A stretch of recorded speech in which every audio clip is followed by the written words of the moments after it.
what my life is really like. So listen. First, my name Jaguar. Don't address me different. I don't know you from a can of paint, son. My enemy can be your personal choice. Don't lace up till it's time to run. Ain't scared, never been scared, gon' be scared, and that's a fact, yeah. You should be questioning me. Truly, I've always been a fact, yeah. I'm not a narcissistic thirst bucket, no, just self-aware. Aware you've been thinking about me too much. Time to come up for air. Your opinion in the universe of me rates about a 0. Now go add value to that somewhere else and find a new hero. Vicarious living is death, covered up in a whole lot of coveting. This ain't church, so why you got a plate in your hand? Cause baby I ain't offering, but you can take this 2 cents right here to the store and go and get a snack. Then sit on the curb and figure from which hand you just got snack to turn up. You want it? Time for the turn up. Got it. Turn up. Air Force. Time for the turn up. Turn up. Everybody wanna know like about celebrity friends and why I gained weight, my marriage and all that. Whatever. Time with the Roots was cool, Jake was great, and Cat Williams, yes, amazing. For real though. All it means is cool people enjoy my talents and my company. See, I made me experience, shape me, but in the day I made me self-reliant, don't waste the fight, and don't see that change until I'm dying. Far as waking, chalk it up to depression, married and asshole. Dark days, storms, then made it to the end of the rainbow. Found me a pot, gold named Sam. I love being his mother. Might do it one more time, honestly, because it's such an honor. Always wanted a real life for real love, something that was on my true definition of fame is to be alone in the sunshine. Turn up, time for the turn up. You wanted it. Turn up. It is. Time for the turn up. Turn up. Time for the turn up. You Air Force. Turn up. What? Time for the turn up. Turn up. Yo, everything in this world that glitter ain't gold. Ain't that the damn truth? Gain the world, lose your soul. Pretty much. Everything that glitters ain't gold. You gain the world just to lose your soul. Hey, everything that glitters ain't gold. You gain the world just to lose your soul. No shame in loving God, though the world may see God's failure. Good things they do take time. Take yours, I take mine. No point in lying for it, might end up dying for it. We all get what we deserve. Some help deserves some way to be served. My pride is my right, and my right is my life. Rich if I want to, might miss the real truth. To be more understanding, to be more forgiving, to compromise, to believe God. Y'all always want to ask some questions, right? Did that answer it for you? Dos, Come on, man. uno, dos, tres, up.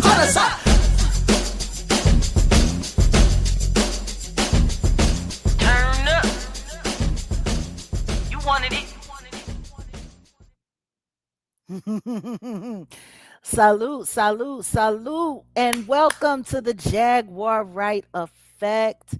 I'm hoping that my favorite co-host will show up soon. We are here live in the stream. How is everything? Can everyone hear? You know what I'm saying? Can everyone hear okay? Are we good? Are we good? Because you know what?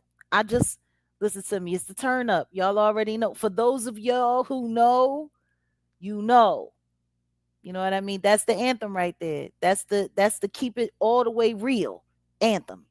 And you know what? While we're at it, let's just stay in the spirit of music for a little while longer. And I'm gonna play another record. I think it would be good to play another record. You know, there's so many songs that I've written throughout the years that really haven't gotten a lot of shine. Yeah. We're gonna play this one. I wrote this one for Nipsey Hussle and for my son. Just a couple of days after Nipsey passed away.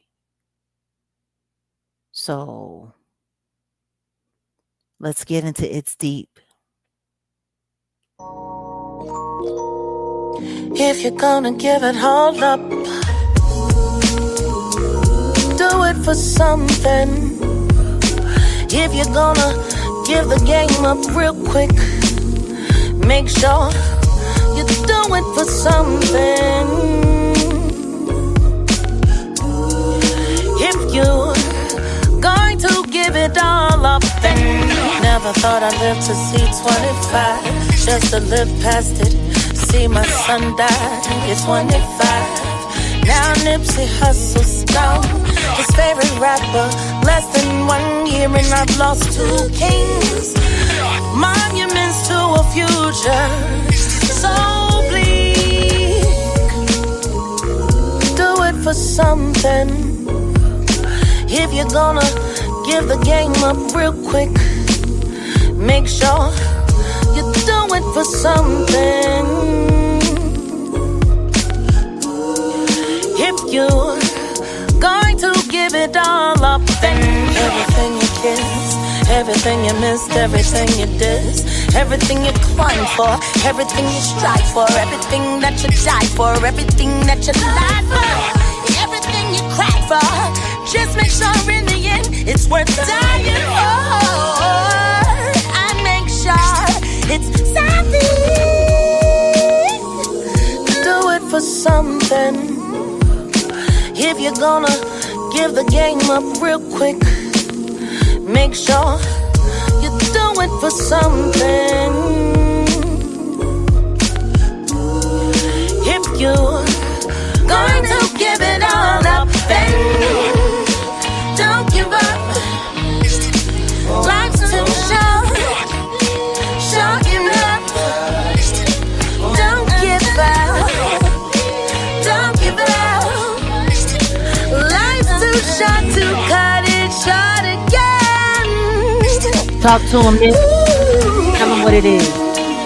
I just don't like playing with gang culture, playing with, hip-hop, things that people that change their life, people that come from nothing, use their method to empower themselves and take care of their family. Right. I get offended when people, they treat it as a disposable thing or as something that could be controlled, like, build business models around joking, playing with artists and they struggles they go through. Right. You know what I'm saying? I take offense to it.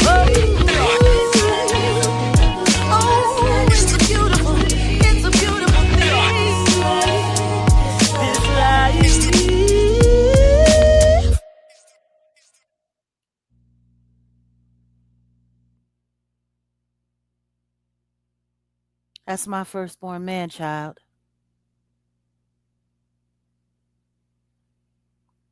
That's Jaguar Wright.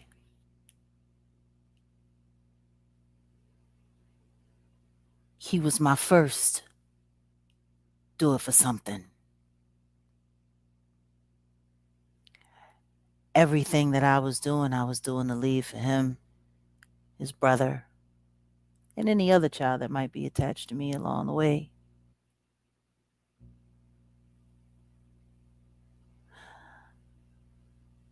The 19-year-old boy that took his life 4 days after he turned 25 years old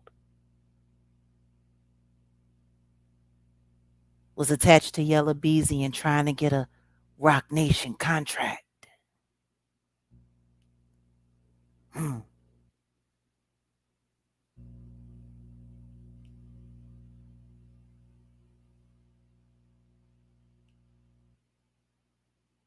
People tend to forget.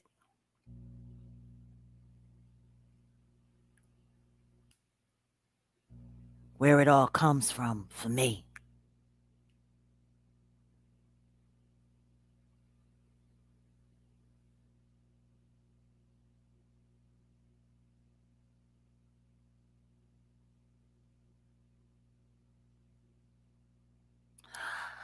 I think some people tend to think this is all a game. It's not. Lives are lost.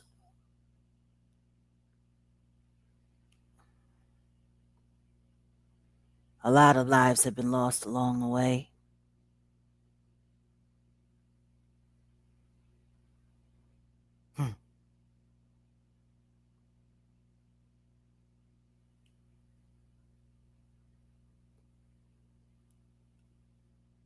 I was always wrapped around greatness.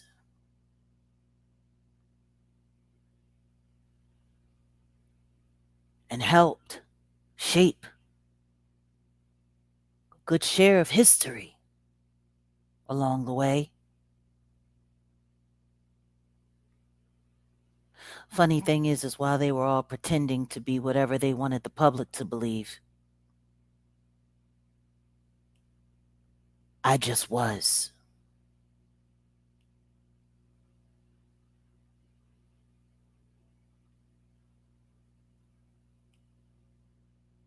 Funny thing is no matter how hard they try to replace me or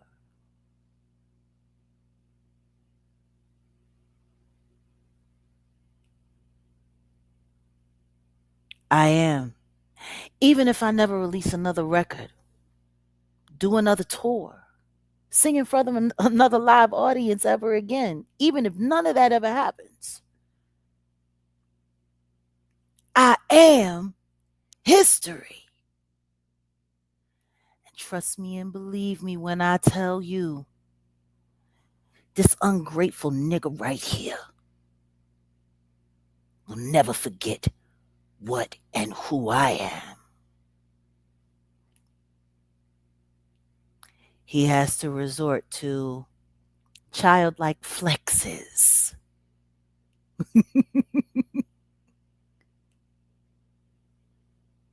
But I promise you, what I am is etched in history. It's etched in stone. I ain't got nothing to prove. I was there. I ain't got nothing to prove. Whatever there was for me to prove, I proved that a long time ago. And before we get into it, since we're in the spirit,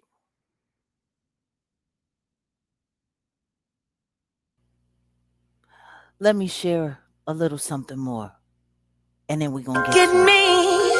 I'm special. Look at me. I'm a star. Look at me. I'm spectacular. Can't you see? I'm going far. Look at me. I'm a winner. Look at me. I'm so high. Oblivious to my surroundings. As I watch it all pass me by. Running away from the sun. Ain't running for one trip. I'm running and I'm running and running. I'm running and I'm running. Running, running, running till my feet get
yo.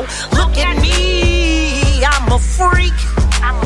Don't look away, I might be dead by next week. So running away from the sun and running for one more trip. I'm running and I'm running and running. I'm running and I'm running around the sun. Running till my feet get numb. And running one more trip. Running till my feet get numb. I'm running around the sun. Computer rap, kill them all. Until they die, put another bullet in their heads. Call it entertainment instead. Computer rap, get them high, hang them till they die. Put another chemical in their heads. Call it, that's entertainment instead. I don't gotta preach. I don't gotta sing. I don't gotta take everyone in to live my life. Look at that guy who buys everything that is happening. And I live and I become. That's enough for me. All these people, they're begging me. Look at me, I'm half naked. Look at me, I'm so rich. Look at me, I got a million followers. Look at me, I'm a billionaire. Look at me, I can't even get a loan. Look at me, I can't even be left alone. Look at me, like I'm begging. No, it is what it is. Running away from the sun and running for one more trip. I'm running and I'm running and running. I'm running and I'm running around the sun. Running till my feet get numb. And running one more trip around the sun. Running till my feet get numb. I'm running around the sun. Computer rap, kill them all until they die. Put another bullet in their heads. Call it entertainment instead. Computer rap, get them high, hang them till they die. Put another chemical in their heads. Call it, that's entertainment instead.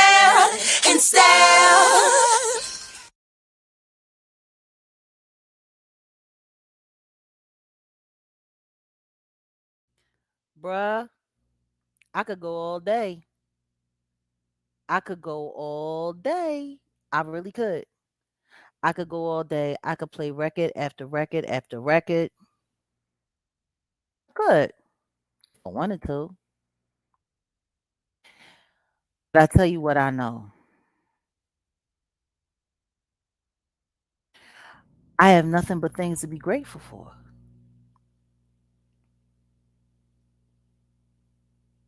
And I truly am blessed in a way that most people really don't understand. Most people really don't understand how I'm blessed. There is a pureness. In everything that I do. I'm going to tell you something right now. There is no amount of money that could ever make me want to go back to what these people do. It's not there.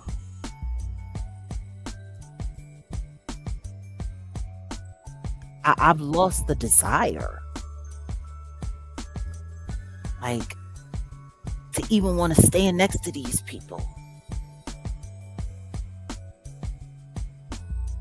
The music that I make, it's forever music.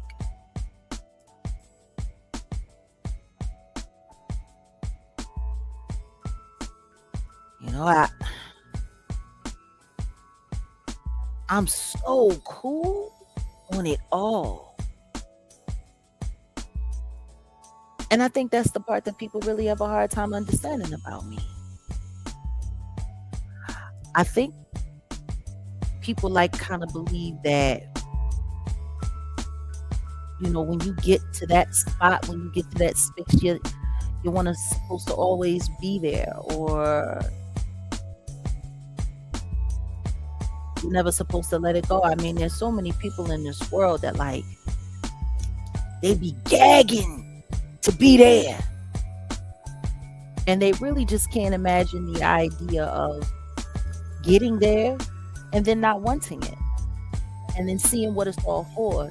Seeing the cat in all of the game. And I think for me, that was really like, that was the thing that bothered me the most today about the comments in this sham of an interview. Like this interview, bruh, this interview, if you want to call it that,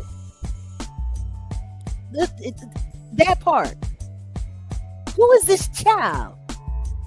Like, I'm sitting there like, yo, who didn't go and pick Junior up from the after school program? Like, he looks like a kid that just got picked up because his parents forgot to come get him.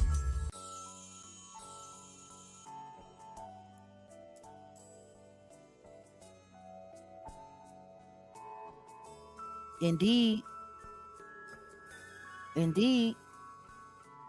The second that I refused to align with what they had going on, I was enemy number one. And I'm telling you right now, their biggest problem with me is that they know I don't want it. You ain't missed nothing. The only thing you missed, if you didn't see that interview, was a bunch of lies. I'm sure he does work for Roc Nation. Like, I went checking up his background. It's really not that impressive, especially considering he's supposed to be an editor. He's supposed to be a journalist. And I'm like, who is this kid? I don't think he's doing the interviews, well, doing this interview because of the concerts. From what I could see, this was recorded a little while ago. It was recorded a minute ago, and then it was just released now. Which is interesting because that would make sense considering there are certain things that was just totally, just walked over. I'm going to give the little boy who did this interview a break, because if this interview was actually recorded in January and not released until now, then yeah, that would have been that would have missed a lot of things, especially a lot of things that have been happening recently. But what bothered me more than anything was just the acknowledgement. So I'm not sure if this was filmed in January and not released until now, then I don't know if they should have released it, because it really makes it look like he's avoiding things that are very necessary for him to answer to the public. I mean, there were a couple of things though in there, like him sitting there fronting and pretending, like, cause he was fronting and pretending, like heavy fronting and pretending, like especially when he got to talking about the whole Drake beef, Drake and Kendrick thing, because this right here, this messes up that whole conversation. Because see, in the interview, he was sitting there fronting and pretending. Like literally fronting and pretending like he could care less. He didn't have anything to do with it. He wasn't worried about it. He wasn't doing this and he wasn't doing that. So let's just get this clear. If this interview was actually like if it was actually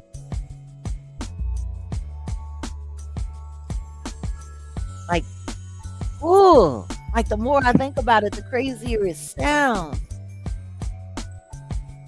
I don't know what that fool wearing. I'm gonna tell you what I did hear. Allegedly, the reason why he got them dreads is because he's got some kind of like high tech Neuralink stuff going on in his head. Oh, hold on a second. What's this? Jag Sloan Bella been talking about you lately and telling people to really listen to you. She said she would love to have a conversation with you. You know what? Me and Sloan, we were talking about talking last year, and then things got hectic, and you know, like I lost track of her, and I don't think we ever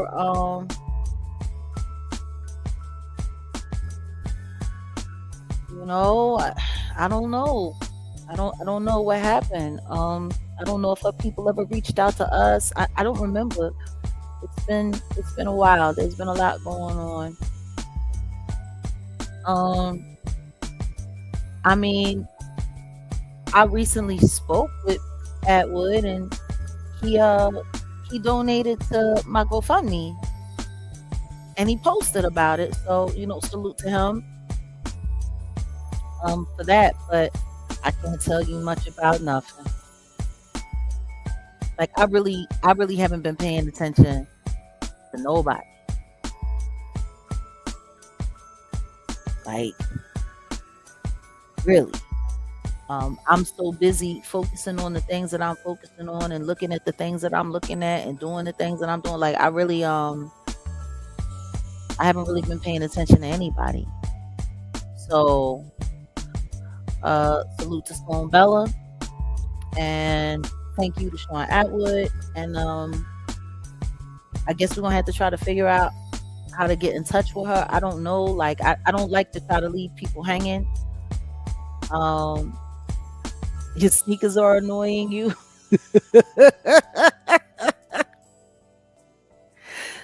No, but I just wanted to like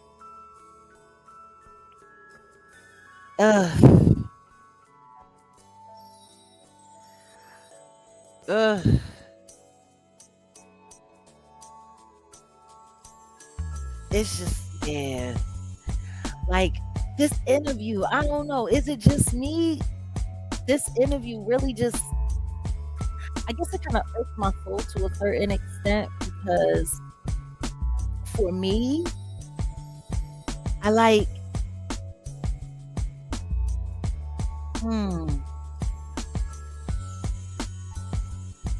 a lot of things about him are annoying, but what was really annoying for me was not even him, because I expect him to say and do crap because he's been doing it forever. Like, child, some people never grow up. He's been doing this crap forever. Like, he's been lying in interviews and making stuff up for years. He does it. He likes irking people. Like, because he knows people know he's lying. And for him, it's really more about, he knows that he can sit in front of an audience full of people, lie his freaking ass off, and know that nobody's ever going to call him out to his face about it. Nobody's ever going to come for him. Like, it's kind of like a narcissistic flex. Like, he knows he's lying, and he knows everybody knows he's lying. But what he does know is that because of the industry ties that he's built, and the people that he has under his thumb, and the grasp of power that he's had, that nobody's going to say anything. Nobody's going to do anything. You know? The people that he's got rocking with him and working with him, you know, they're the ones that are really moving the needle in the backdrop, and he just gets to sit there and be a figurehead and just keep lying. Like, I don't know if I would call it a Jedi mind trick, because that would like imply that there were intelligence into just knowing how to be a plant. Because the truth is if you sit there and you listen to him, he doesn't really talk that intelligently. He doesn't sound that smart. He said, like, yeah, for sure. Like, he talks like a hooded out valley girl. He really doesn't make sense with a lot of things that he says. And what really bothered me is I'm looking in the comments and people are sitting there, oh my God, he's dropping this gem. And he said, you know, don't skip over that. It didn't happen to me. It happened for me. And that's a line that comes, you know, that's a quote from Eckhart Tolle, who's the one that wrote the book, The Power of Now. Like, he didn't even have the decency to sit there and to credit that man for his words. And he does this all the time. He'll go and he'll read a bunch of, you know, really, really, really smart things and grab a bunch of really, really, really intelligent things. And then he'll pawn it off as his own. Like, that's the one thing that I can't stand about him. He's always been a plagiarist. He is a huge plagiarist. That's what he does. Like, it's just kind of sad. And it makes sense that he would go and do this interview with a kid who wasn't alive and probably doesn't even know how to go about checking or who to speak to verify anything real or anything that he can bounce against. Like, for instance, if this interview really was filmed in January, it was a bad look. Him sitting there trying to play off the whole, like, Drake K-Dot situation, like he wasn't heavily involved in the beef, like he wasn't, you know, attached to it in any way. Yeah, Oprah had him in the book club. Trust me, I know. Like, it makes sense for him to sit down with this kid, and 9 times out of 10, the kid, he was either you know, bullied about, you know, going along with the program. Like they said, you know, they was emailing and all of that stuff leading up to this interview. So no doubt he gave him, you know, a bunch of, you know, talking points of what he could talk about, what he can't talk about, yada yada yada. You know, the normal narcissistic game plan. And you know, or, you know, he offered him, you know, fame and fortune, working underneath Rock Nation somehow. You know, you could be the next Touré, and we'll take care of you, and we'll look out for you, and we'll make sure you get all the best jobs. And I mean, the kid is, I mean, I think he's younger than my deceased son Giovanni, because Giovanni would have been, you know, 33 this year. So it's like, you know, he's probably about 30 at max. I mean, he looks like he looks like a high school kid. He looks like he's barely a freshman. And you know who he reminded me of when I was looking at him at the beginning of the interview? I'm like, oh my God, he looks like Spike Lee's character in Do the Right Thing. He looks like Mookie. I wanted to call him Mookie, like straight up. Or is it just me? He was giving me big time Mookie vibes. Like, I was just waiting for Rosie Perez to like jump out of the way. Mookie! Like, it was kind of just, it was weird, but it was totally orchestrated. But back to what I was saying about him talking about like the Kendrick Drake beat and acting like he, you know, wasn't interested, like he wasn't invested in that. Because this was only like 3 weeks ago. This was at the top of the month, what I have here on the screen. And you know what? Let's take a look. let's take a look and see if we can pull up what Michael Eric Dyson had to say on his phone call with Jay-Z.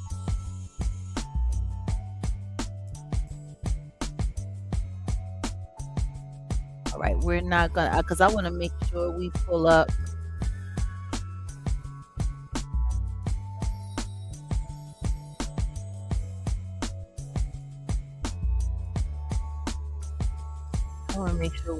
the right thing here. I don't want to get too much into other people's content. We're gonna rock it on a fair use. Let's see if we can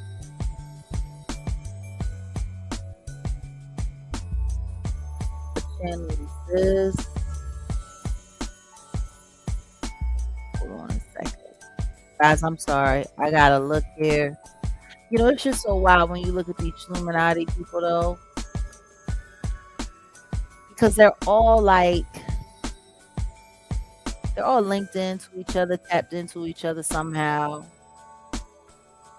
I'm trying to see if I can find video where it's just him and the call. Like, academics had so many different clips of this, and I really don't want to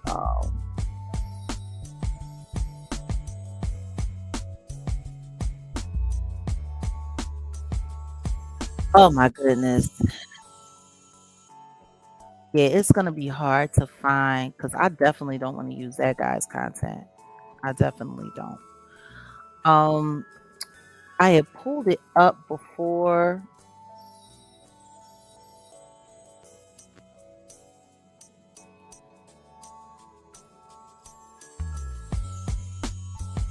Man, I am trying to see if I can find it because I had saw it earlier and now see, and that's what's wild because every time what I've learned is these guys, they get online and they go and they start scrubbing the algorithm. You know what? Let's hop over here to urban politics. Yeah, we'll do that. Let's just pop over here to urban politics. And it's so funny because this one don't have no views. Oh! Hold on a second. Page needs to be reloaded. Alright. Hold on a second.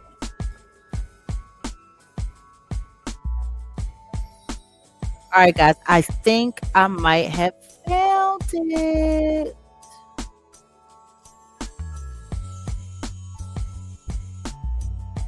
Sorry, I was prepared to look for another clip and it didn't pop up, but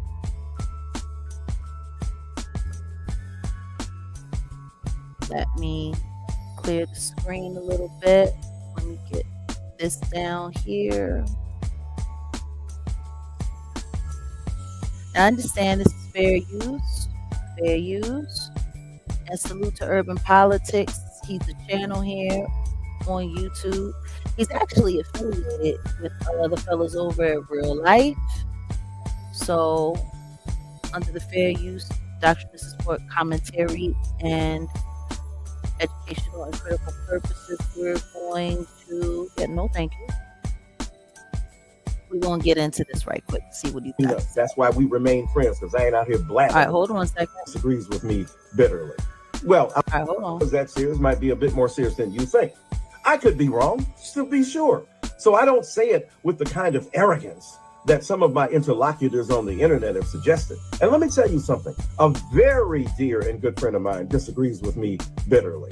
Well, I won't say bitterly, just aggressively and vigorously. His name is Sean Carter, better known as Jay-Z. Now, I don't usually talk about the conversations that Jay-Z and I have because that's between us. That's why we remain friends, because I ain't out here blabbing about what we talk about. But he hit me up and he vigorously disagreed with my particular position. He said it with dignity. He said it with respect. He articulated his ideal intelligently. I responded to him.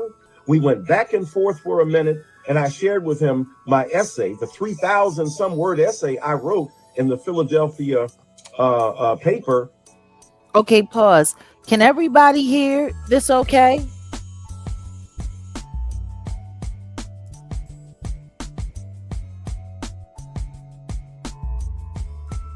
Can everybody hear this okay? I want to make sure that we're all able to hear this. Okay, yes, all right.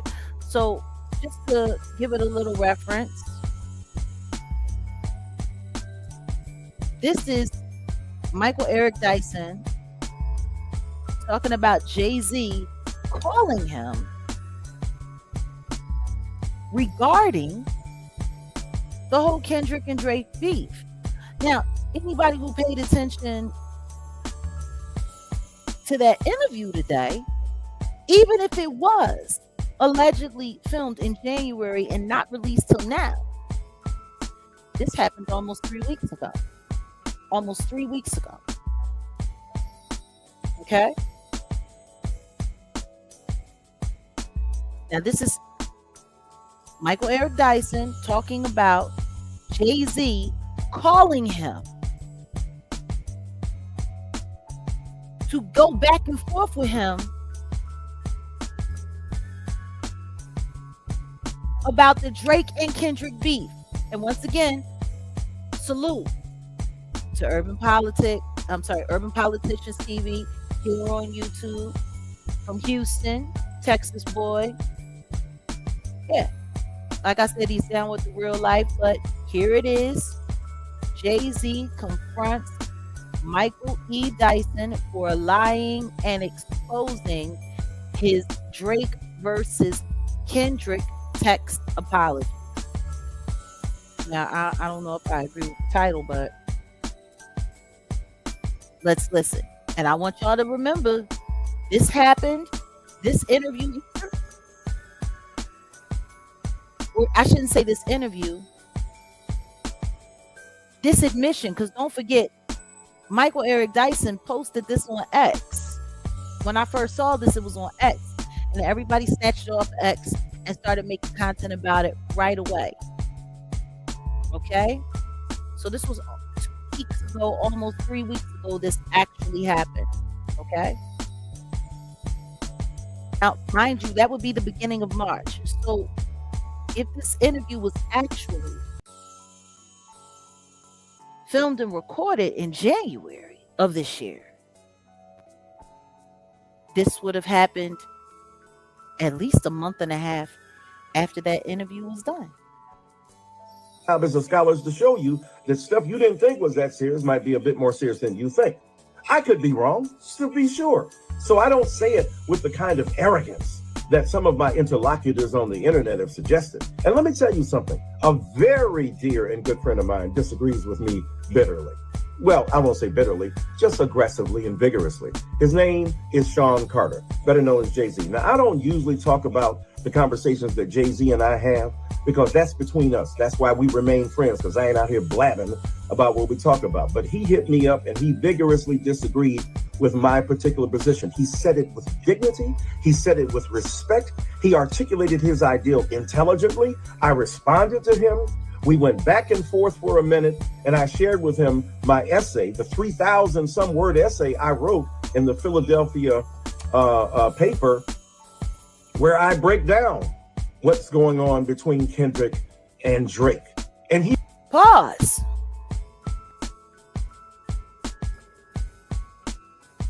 Now, if I go to the interview, and I'm not going to pull up the interview because I have no doubt in my mind that if I shared anything,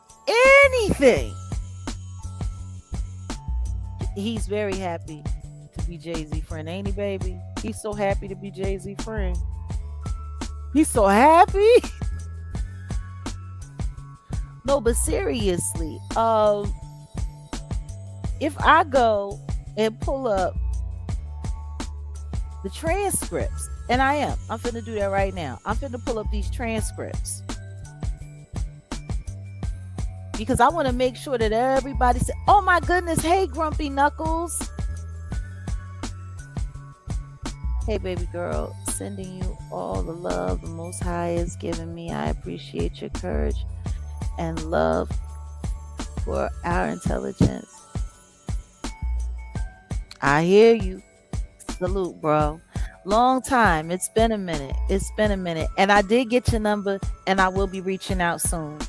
So hold on a second. I got to get to these transcripts. Because it's just wild to me. Like the way people be lying.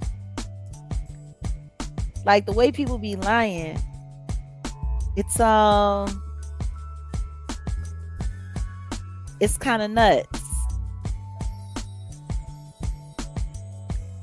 So hold on a second.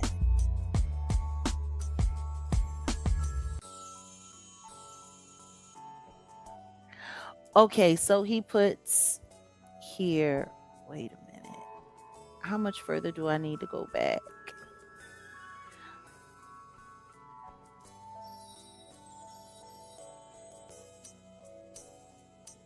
Okay, so let's just see. And now, all right, now this is a quote from the interview coming from Sean Carter. This is at the 25-minute mark. He puts, and now you have these pods of cult. The stand armies fighting. Yeah. And it's like, it's too far. It's like bringing people, kids in it. And it's like, I don't like that. You know, maybe I've grown in a space that is probably, you know, I sound like the old guy wagging the thing. But I think we can achieve the same thing as far as like sparring with music, with collaborations, more so than breaking the whole thing apart. And then the Kid Frazier says, yeah. And then it goes back to Sean Carter at the 25-minute, 30-second mark. It could stand it before because there was no social media and there was no thing. And you know, you had the battle. It was fun. And then you moved on. And the Kid Frazier says, right. And then it comes back to Sean Carter. Right now, I don't know if it could stand it with the technology that we have because it takes up so much oxygen. Now, it's like every day they're trying to take. And Frazier says, like, they're still talking about it. Not just talking about it. Not like, yo, this song, I like this. It's like, I don't know how many times these people said like, and I'm reading the transcript. Not like, yo, this song, I like this. It's like trying to tear down the people's life. And Frazier says, yeah. And then it comes back to Sean Carter and he says, it's like trying to, you know, wreck this guy's marriage or wreck this guy's relationship with his child. And it's like, I don't know, man. I don't know if it's worth it at this point. I don't know. That's interesting. Again, I love the idea that we got so much music in such a short period of time. Great music. Just everything around it was just like, man, it is like taking us a couple steps back. And we just grown so much that I don't know if, I guess I'm going to say it. I don't know if battling needs to be a part of the culture anymore. Interesting. The kid Frazier says, I hate that. I have this point of view. I do, because I know what it sounds like. I know what it feels like. I hate it. It is just how I feel about it. Well, it even kind of extended to you, right? Because people made it a personal thing that you chose Kendrick for the Super Bowl. It's like, oh man, he's choosing the side and he's putting, and he's not. Like, I don't have, what do I have to do with that? I chose the guy that was having a monster year. Okay, so this is Jay-Z talking. Like, it's so funny the way they both talking. They sound like children. This is crazy. This is the conversation being had. Hold on a second. Let me jump over here to the comments because I don't want to be ignoring anybody. Hold on a second. Man, I don't want to be ignoring anybody. Wait a minute. Fire and Glory came through. Salute Fire and Glory says, I hope all of these things happening let people know you were never lying, even though I know you don't care about them. I went down a long rabbit hole with all your videos. I love and respect your realness. Thank you so much. Fire Glory, appreciate you. And thank you. Thank you for stopping by. Appreciate you guys. Are welcome anytime. Jay-Z is not the Brooklyn hood rapper anymore. I mean, quiet as kept, he really never was. But let's get back to what he was saying. Okay? So then the kid says, well, it even kind of extended to you, right? And then Sean Carter comes back and says, because people made it a personal thing that you chose Kendrick for the Super Bowl, right? So I'm sorry. The kid was still talking. The Frazier kid was still talking. And then it comes back to the Jigga Man and he says, it's like, oh man, he's choosing the side and he's putting, and he's not. Like, I don't have, what do I have to do with that? I chose the guy that was having a monster year. I think it was the right choice, right?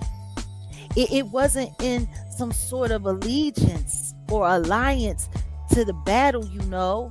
And then the kid Frazier says, yeah.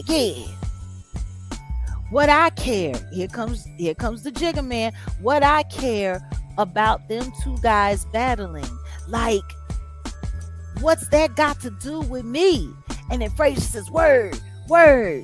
Like Beavis and Butthead almost. Yeah. The bunghole. This was like a straight Beavis and Butthead conversation.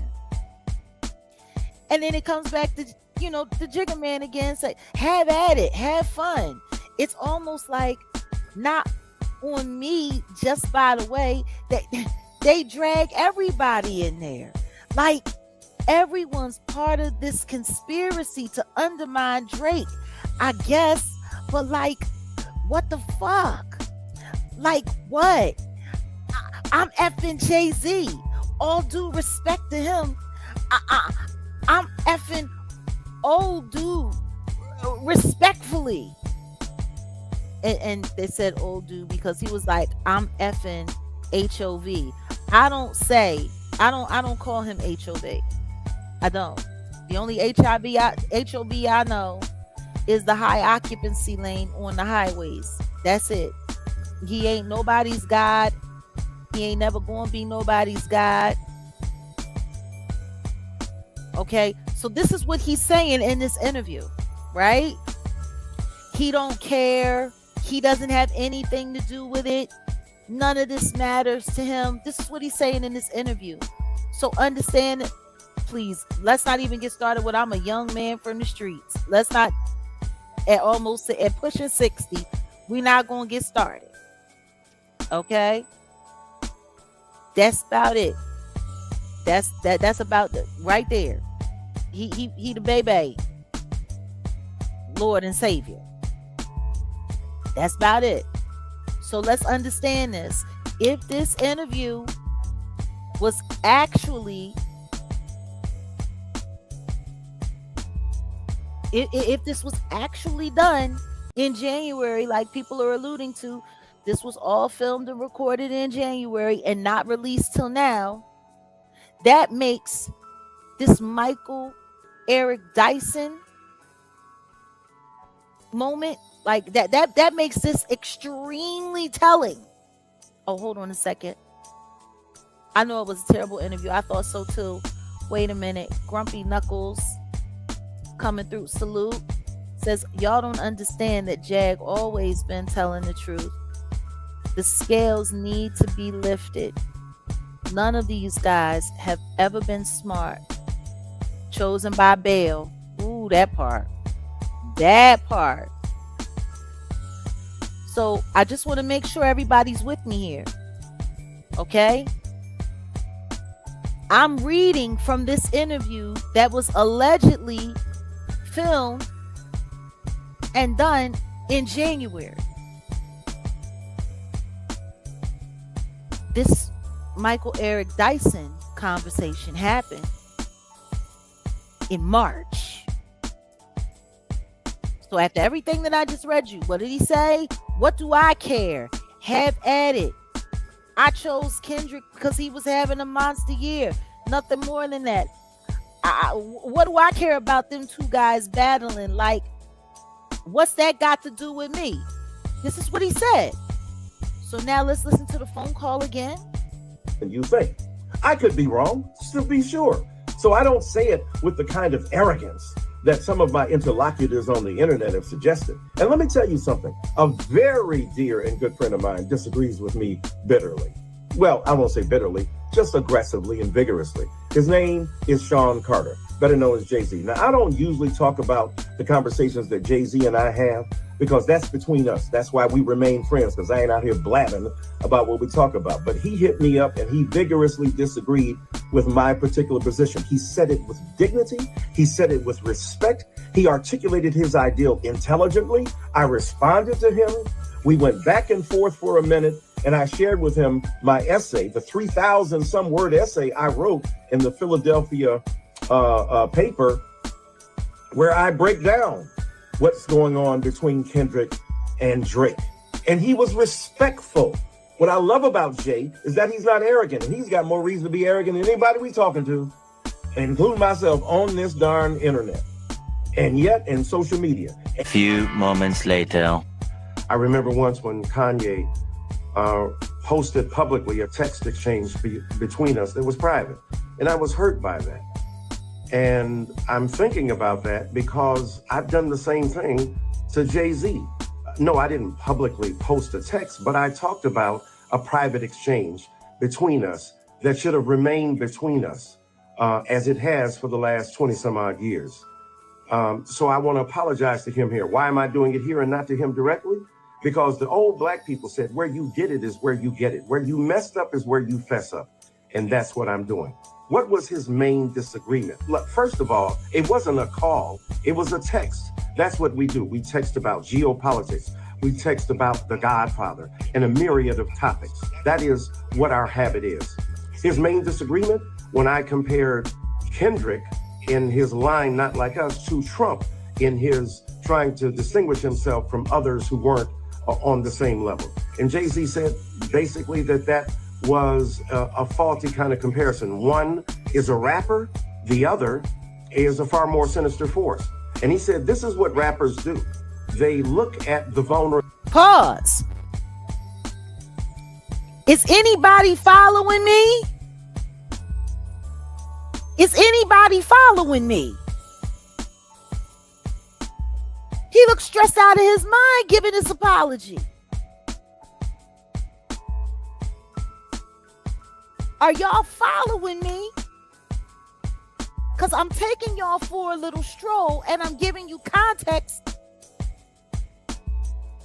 I'm giving you context.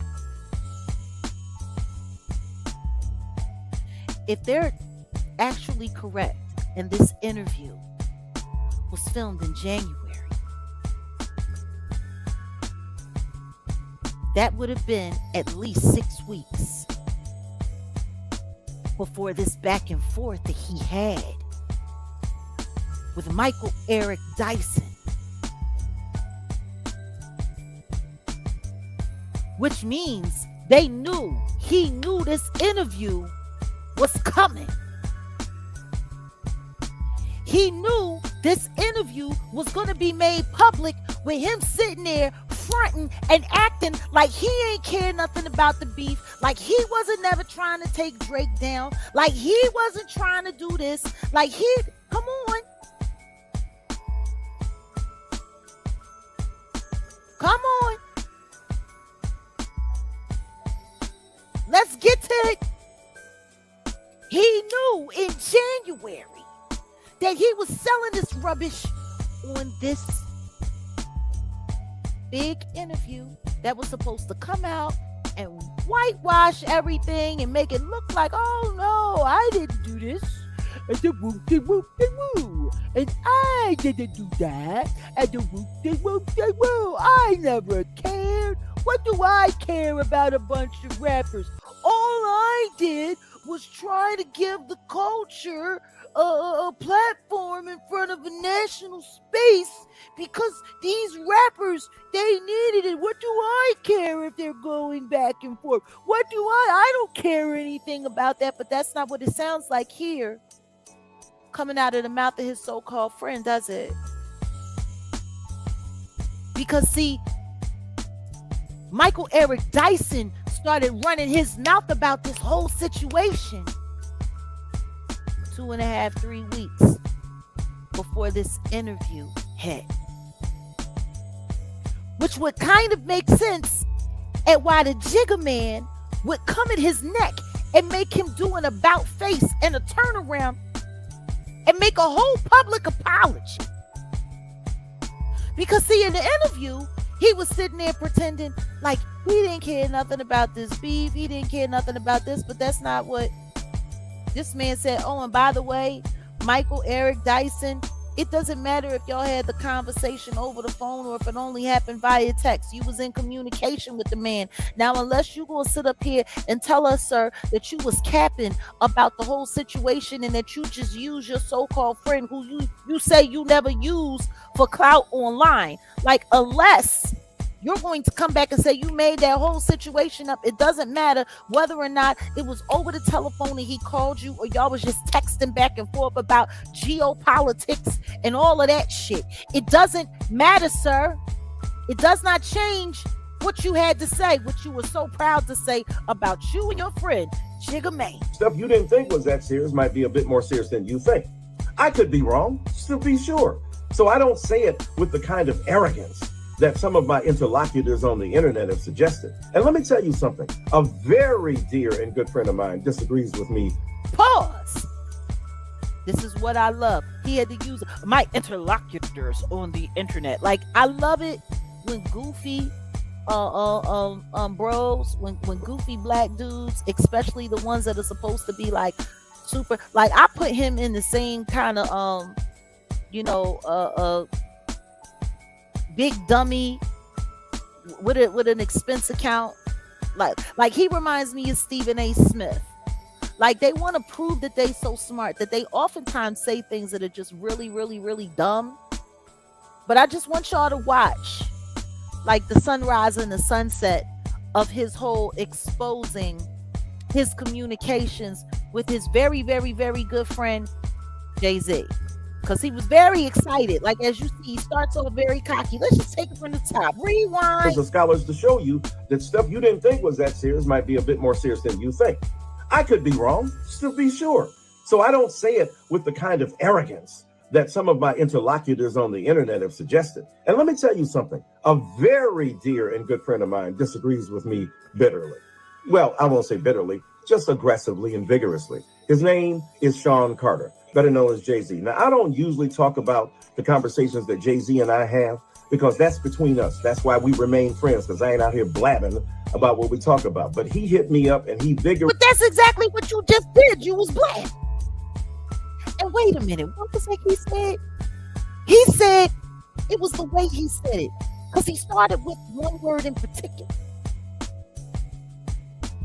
And he can't blame it on alphabetizing the words that he chose. Because aggressively, I believe, came after that. I think he said bitterly. Very dear and good friend of mine disagrees with me bitterly. Well, I won't say bitterly, just aggressively and vigorously. His name is Sean Carter, better known as Jay-Z. Now, I don't usually talk about the conversations that Jay-Z and I have because that's between us. That's why we remain friends, because I ain't out here blabbing about what we talk about. But he hit me up and he vigorously disagreed with my particular position. He said it with dignity. He said it with respect. He articulated his ideal intelligently. I responded to him.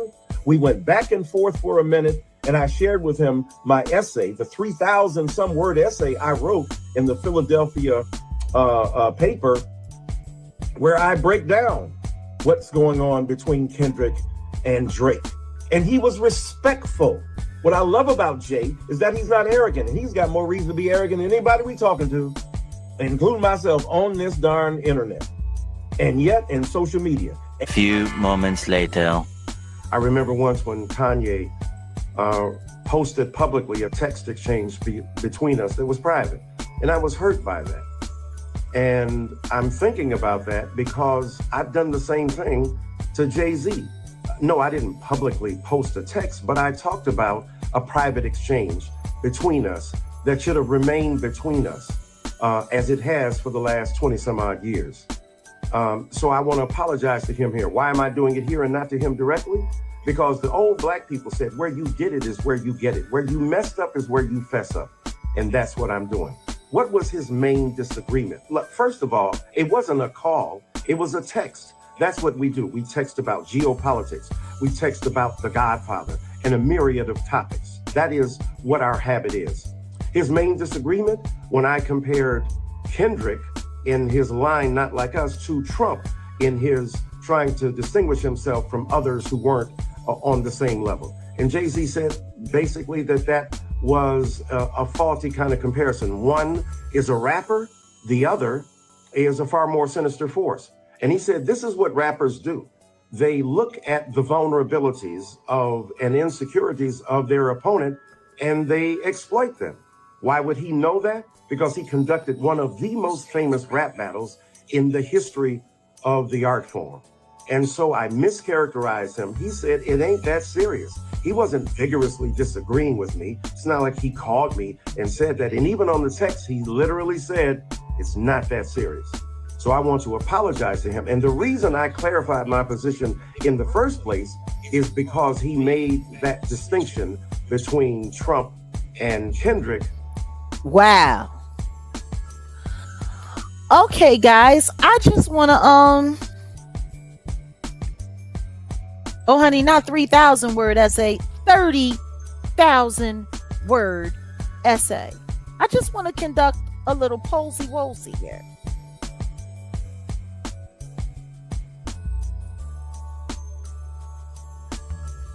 Oh yeah, he was apologizing, but he had to make sure he was pontificating and hypothesizing and doing and using his big words.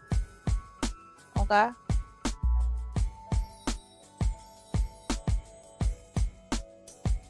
Yeah, 30,000 word. Yeah.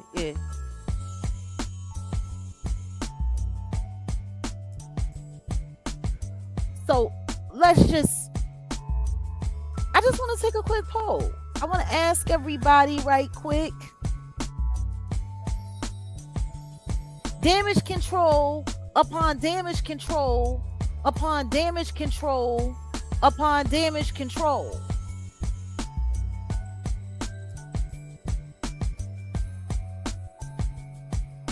Okay, I just want to be clear. Because he started out saying he bitterly disagreed, then he aggressively disagreed, and then he vigorously disagreed, and then all of a sudden it wasn't that serious, and he had to apologize because he shouldn't have done whoopty-whoopty-woo. But see, the one thing that maybe even Eric Dyson didn't know, that this big GQ interview was coming. See, I think this big GQ interview was supposed to be the reset for him to be able to try to like dig his way out. And also understand this, if this interview was filmed in January, him being highlighted from what we've been researching and gathering intel on over 90 times in the Epstein files. See, last year when it first hit, it was only 2. He was only mentioned 2 times. He was in an FBI call regarding an essay that happened at Epstein Island, and Harvey Weinstein was the alleged attacker, and he was just present. And then he was talked about as how they were using his business model as a marketing plan to get the Black community to do whatever the elites wanted them to do with their energy, their time, and their dollar.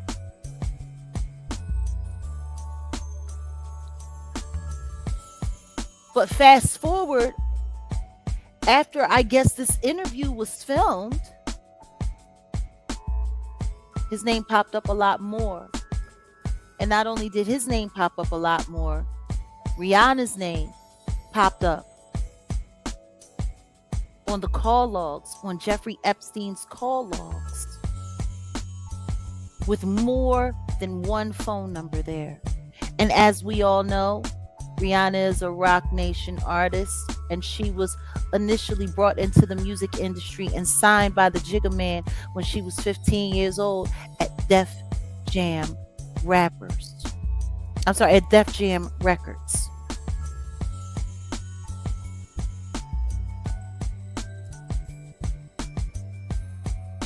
Also, before this interview hit, Nancy Mace called for the Jigga Man to come on down to Washington in front of this oversight committee and answer a few questions. And within just 3 days, Rihanna's house was pow-powed with an AR-15, and they're still lying about all of the details surrounding that.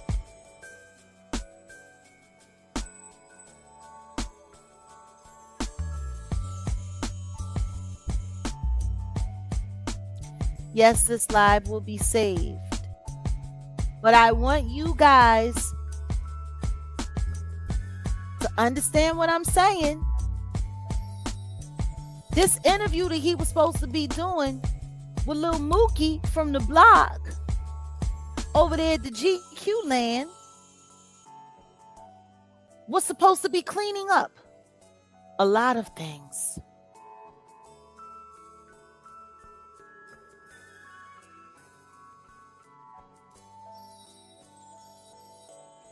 You know what? I don't want to hear about what Simone got to say. Y'all know me and Moni used to be friends, and we ain't friends no more. I don't fuck with that bitch. She Shluminati down, and I'm good. I pray that her children are doing well. Little Lacey should be getting ready to turn 18 soon. I want y'all to peep what I'm saying. This interview, if it was filmed in January and not released till now, I want y'all to think of the list of all of the things that has popped up since then. I want y'all to think about it. The mentions in the Epstein files, the rest of the mentions that have recently popped up.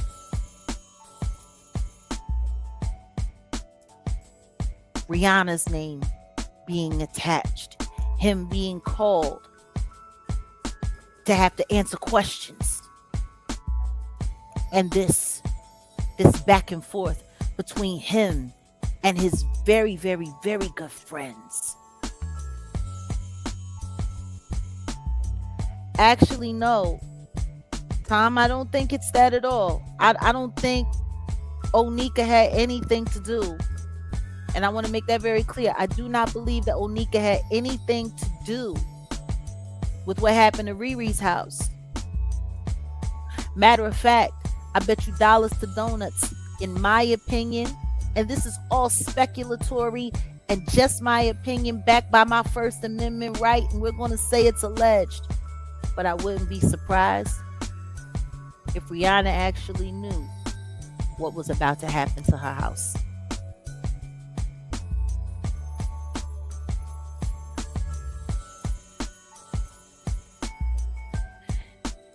Rihanna was a minor under Jay-Z's watch.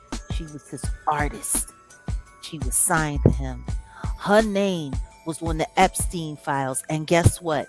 From 2017 to 2020, she was involved with a Saudi businessman who he and his father were listed in the Epstein files. And matter of fact, when the files came out and they was talking about somebody with the initials MJ, they blamed it on Michael Jackson, but who it actually was Muhammad Jamil, father of Hassan Jamil, who was Rihanna's boyfriend.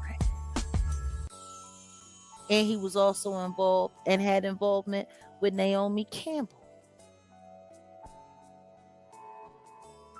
Are y'all following me? Oh, well, Lena's, listen to me. Appreciate you all the same. Are y'all following me? I tell you what I do know. An attempt on someone's life is enough to get them out of the country. So just in case the country want to start asking questions and want to start calling people to, are y'all following me?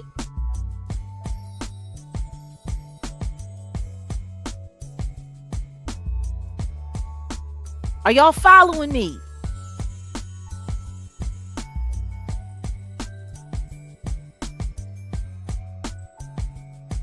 Follow me closely.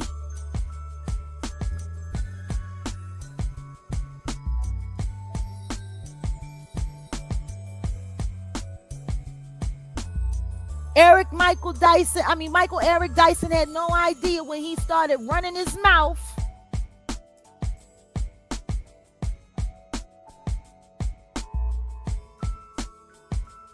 that he was messing up this interview. Now I'm going to read you one more again what the Jigga Man had to say.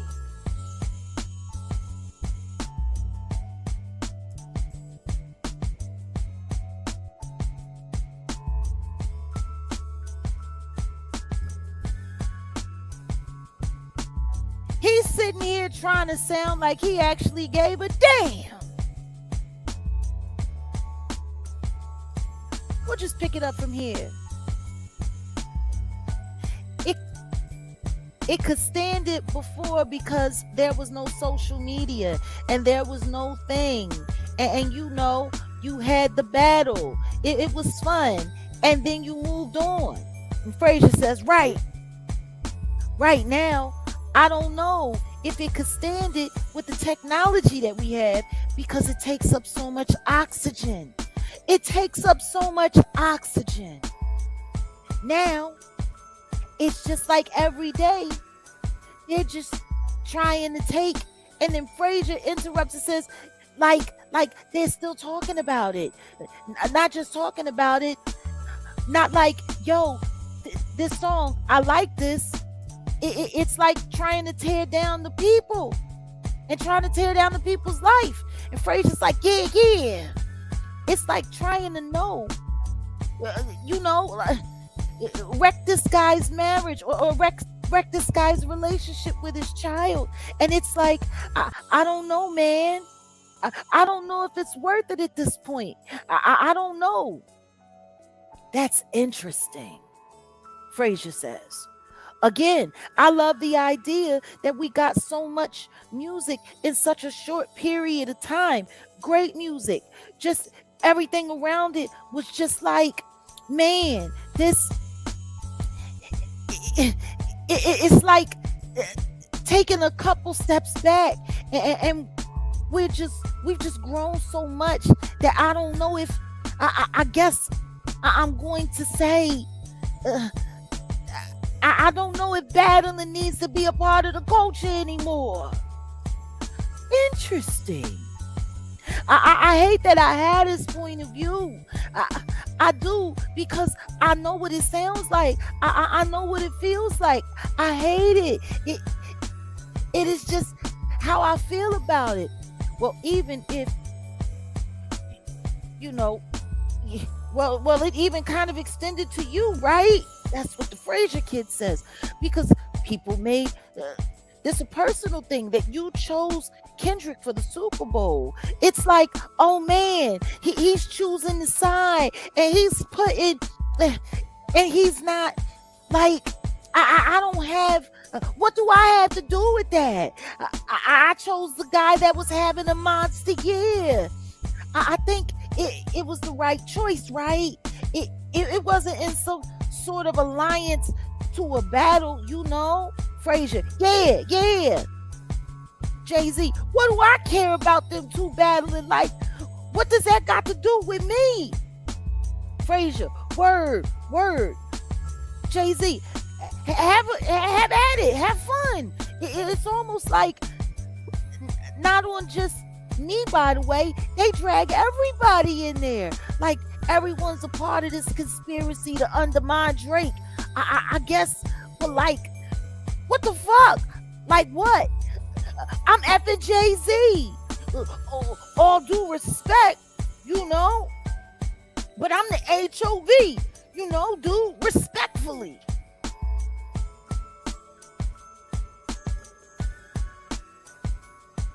Which is interesting, because that's what he said in January. And then about 6 weeks later, he was going back and forth with his friend, his very good friend, who he texts with about geopolitics. And this is what was said. Show you that stuff you didn't think was that serious might be a bit more serious than you think. I could be wrong, still be sure. So I don't say it with the kind of arrogance that some of my interlocutors on the internet have suggested. And let me tell you something. A very dear and good friend of mine disagrees with me bitterly. Well, I won't say bitterly, just aggressively and vigorously. His name is Sean Carter, better known as Jay-Z. Now, I don't usually talk about the conversations that Jay-Z and I have, because that's between us. That's why we remain friends, because I ain't out here blabbing about what we talk about. But he hit me up and he vigorously disagreed with my particular position. He said it with dignity. He said it with respect. He articulated his ideal intelligently. I responded to him. We went back and forth for a minute, and I shared with him my essay, the 3,000 some word essay I wrote in the Philadelphia paper, where I break down what's going on between Kendrick and Drake. And he was respectful. What I love about Jay is that he's not arrogant, and he's got more reason to be arrogant than anybody we talking to, including myself, on this darn internet, and yet in social media. A few moments later. That part. I remember once when Kanye posted publicly a text exchange between us that was private, and I was hurt by that. And I'm thinking about that because I've done the same thing to Jay-Z. Pause. How did he get from his very good friend Sean Carter to now he's calling him Jay-Z?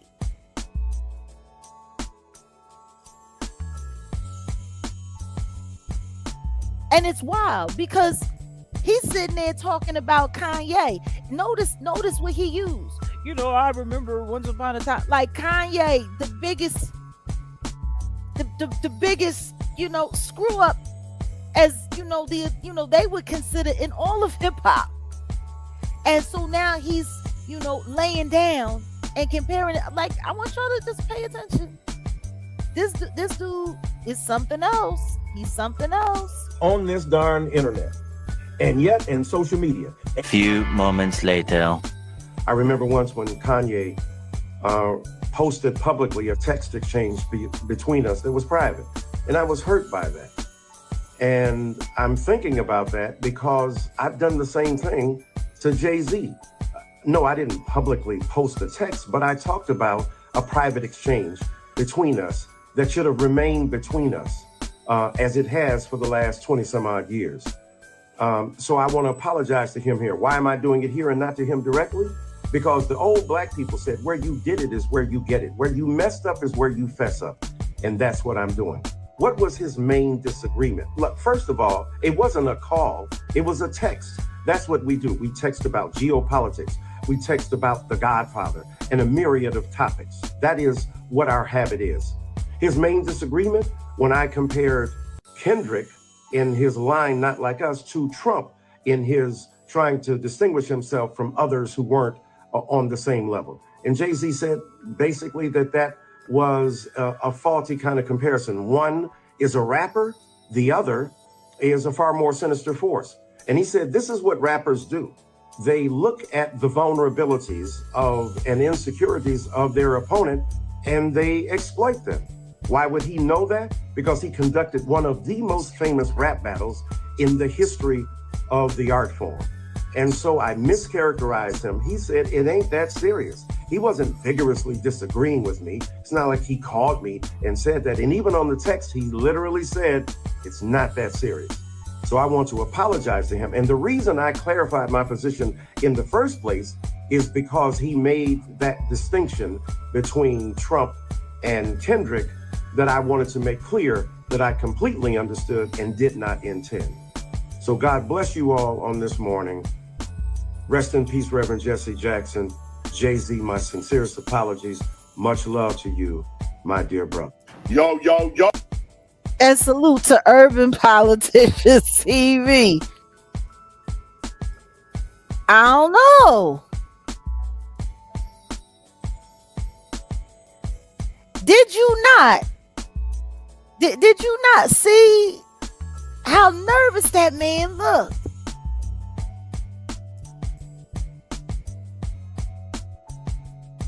Which is interesting because all of this happened just a couple of weeks ago, right before this interview came out, because everything that he had to say when he initially came out on X, running his mouth, was in complete contradiction to what this idiot said that was aired in this interview today.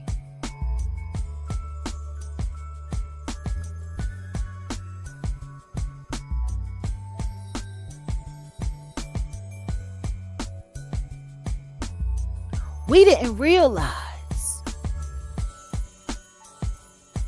why a couple of weeks ago this old nigga was sitting there apologizing the way he was apologizing, why he made that backspin the way he made that backspin, because they needed that to shut down. Because let's not forget, when old dude hit the internet, when that hit the internet, there was at least 100 different content creators who made content about this whole situation. Matter of fact, hold on a second. Hold on a second. Let me pull back. Let's just take a look at a few. Because as you can see, there are a gang of videos about this whole situation.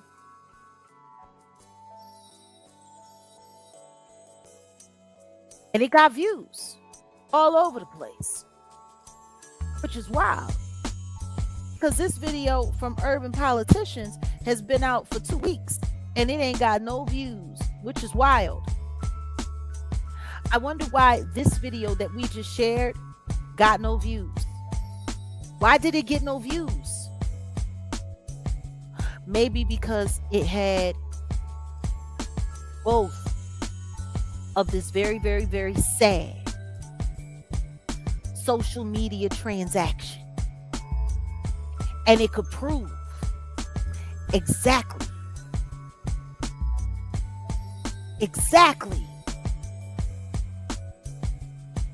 how the Jigga Man works. Of all the videos that ain't got no views, Jay-Z checks Eric Dyson. Academic reacts to. Michael Eric Dyson's 444 apology. Michael Eric Dyson's Not Like Us. Take backlash. Straight debate.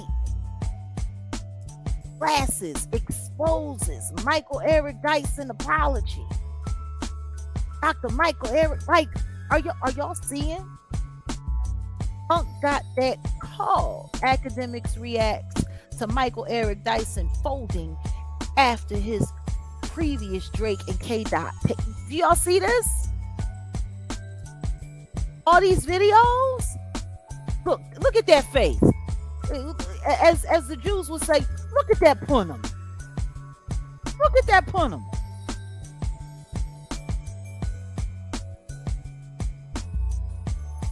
You see him? Do you see him? Look at that man. That's the fear. That's the look of terror.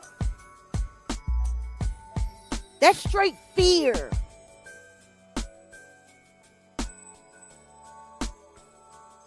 He trying to make sure he gets look backpedaling and stepping infection.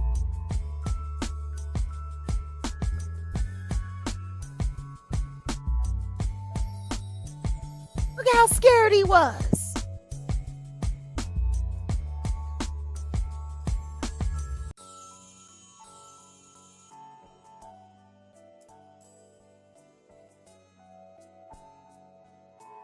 He filmed these videos all by himself. You can tell he did it in the same hotel room. Apparently, he gets a hotel room to go and make this kind of content for the internet.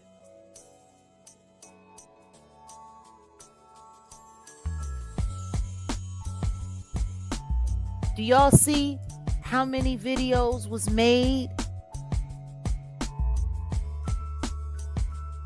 Do y'all see how many videos was made?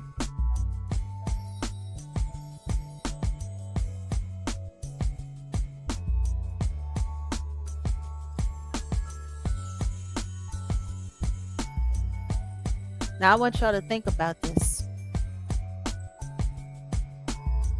Think carefully about this.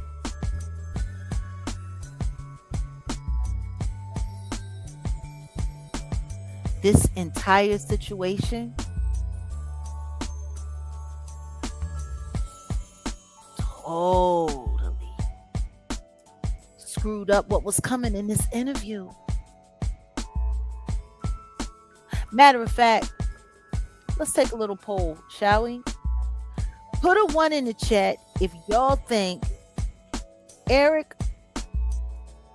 Michael Eric Dyson's bucket mouth moment about his back and forth between Key and Sean Carter. Okay, put a 1 in the chat if you think his little outburst contradicted what the Jigga Man said in this interview that was released today. Put a 1 if what Michael Eric Dyson said 3 weeks ago on the internet contradicted what the Jigga Man said in this interview that was released today. Put a 2 in the chat if you think what Michael Eric Dyson said supported.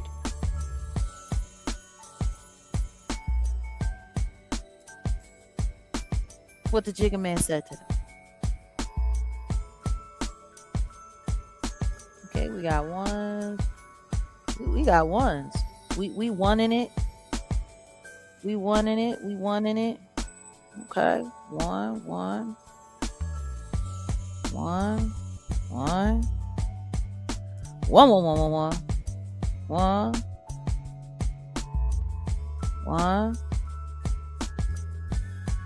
Huh.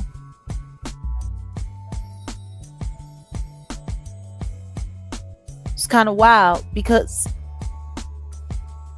what it really suggests, or what it looks like to me is that part of the reason why he went in his neck like this was because he was trying to salvage the damage control that this interview was supposed to be doing.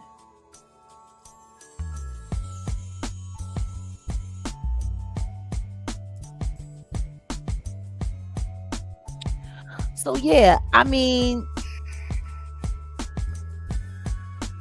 yeah, I would say that the ones have it. I would say that the ones have it. I would say so too, guys.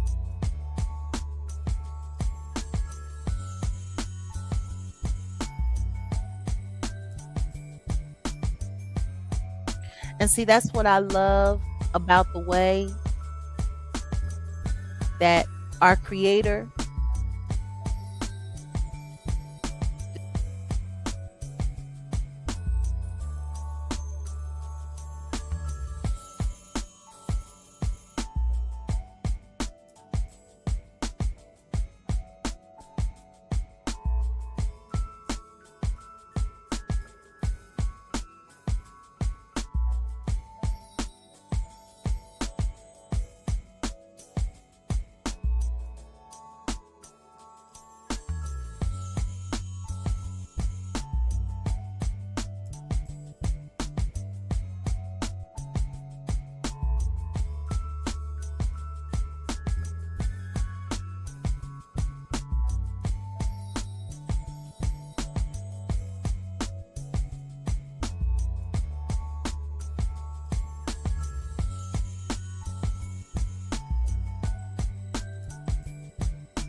I don't need 8 bars, I'll take 16.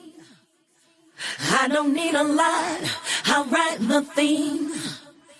I don't need a verse, I'll take the song.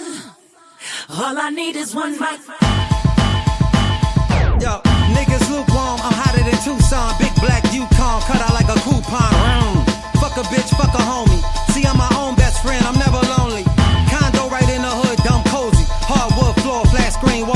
Watch your bitch take it off. Booty so soft, she gon' make it clap. Hold your applause, I'm close to the edge, don't push me. Pussy niggas wearing cheetah print, talking husky. Sweeter than a strawberry margarita slushy, yes. I'm hard like a math test, you ain't study, check. 1, 2, come through, do what I wanna do. Drink a case in your face, escape with your boo, ooh. Kill him crack, oh, ooh, kill him crack. The kid back with a vision, oh, you ain't feeling that, hey. I don't need a boss, I'll take 16. I'll take. I don't need a lot, I'll write nothing. I don't need a verse, I'll take the song.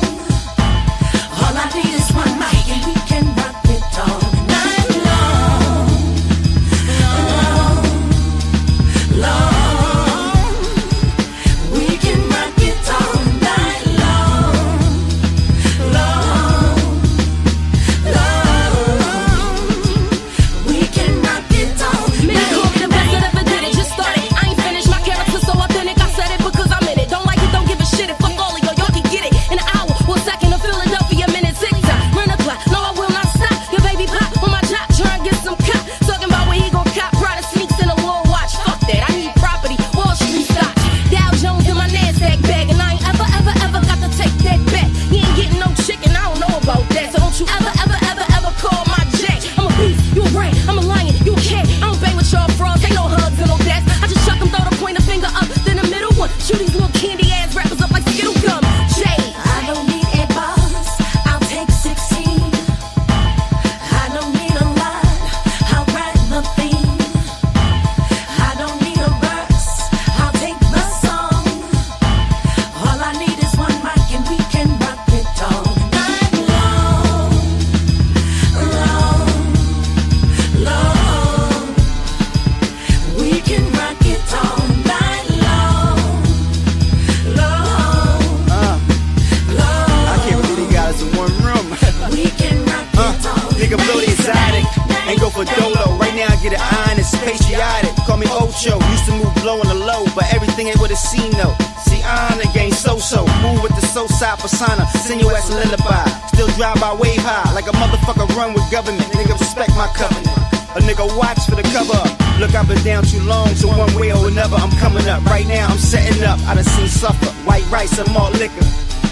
Cop lights and cuff niggas through it all, see my skin grew thicker. Now I'm back better than ever, you dealing with a gentleman, nigga. Here I stand, Mr. Johnson, and I put that on my cufflinks. See, I was blessed with a brain that thinks. Stay the fuck away from ships to sink. I'll take 16. I don't need a lot, I'll write nothing. I don't need a verse, I'll take the song. All I need is one mic and we can rock it all night long.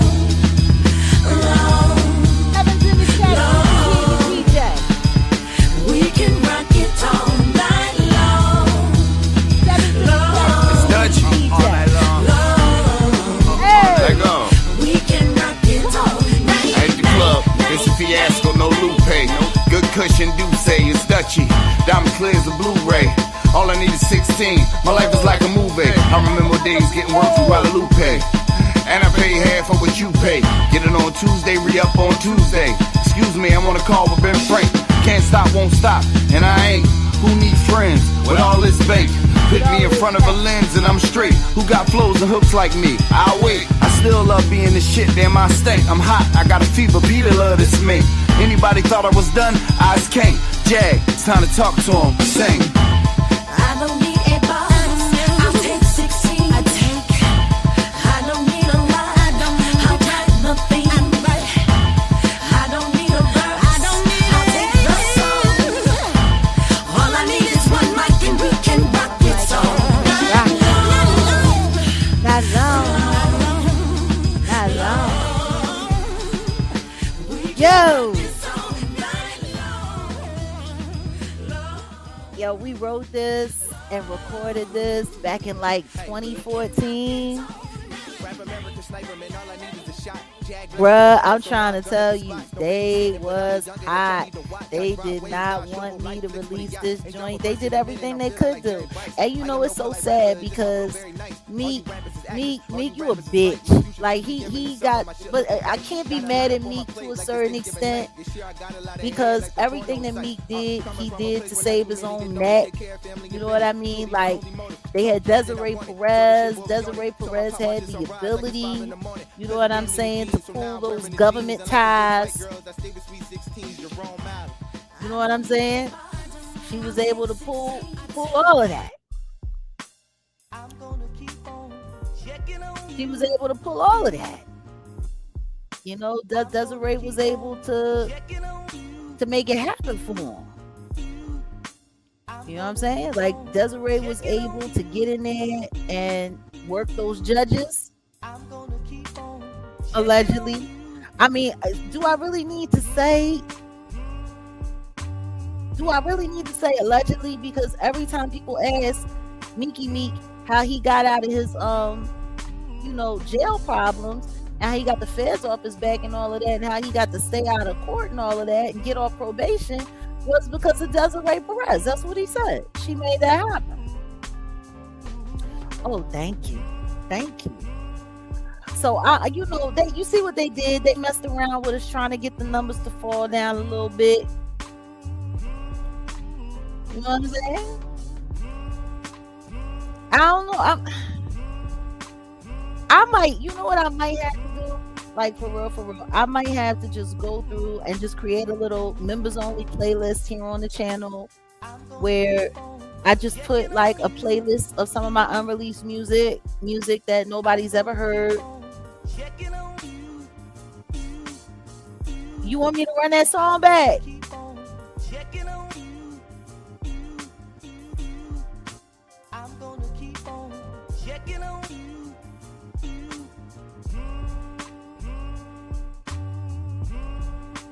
Bruh, then if that's the case, then you already know. Ain't a studio that I went to that I ain't tore apart. It is what it is. I just find it funny that out of nowhere, all of a sudden, my numbers went down in my room. You know what I'm saying? We was up in here like 800 strong. And then the next thing you know, boom, can't nobody hear me. I had to literally leave, shut down everything, and then come back. Like, gee, they be doing. I might have to do that. I might have to start creating a space here where it's just a members only unreleased playlist of, you know, some of my records that, you know, people haven't heard throughout the years, just so people can. It was fire. It was fire. Was it fire? Oh, this? Yeah, this is a Wolfgang Amadeus special. But I might need to do that.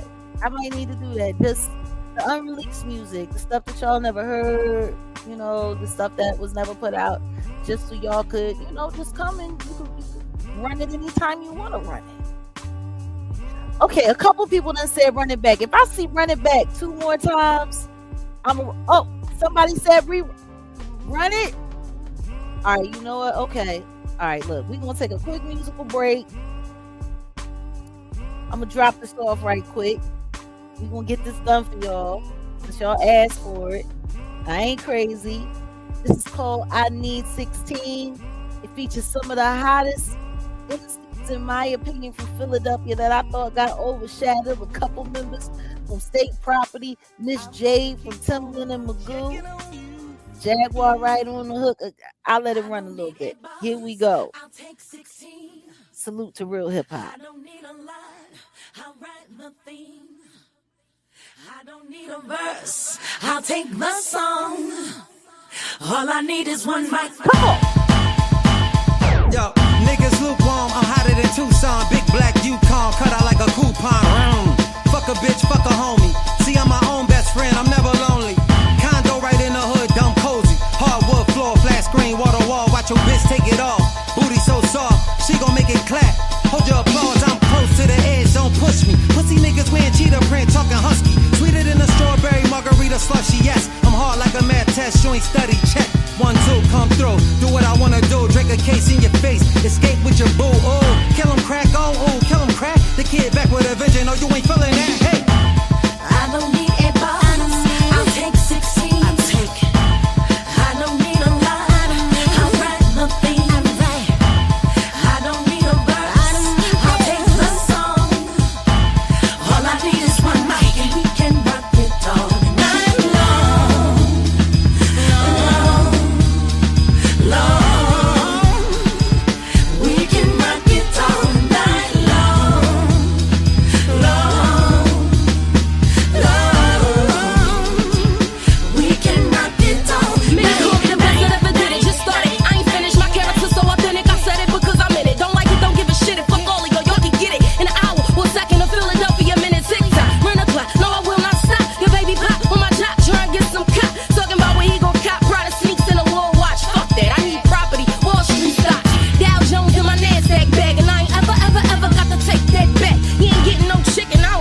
Diddy Crack was up first.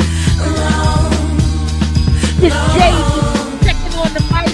We can rock Coming it up all next. night long. Silly yo. I can't believe you guys in one room.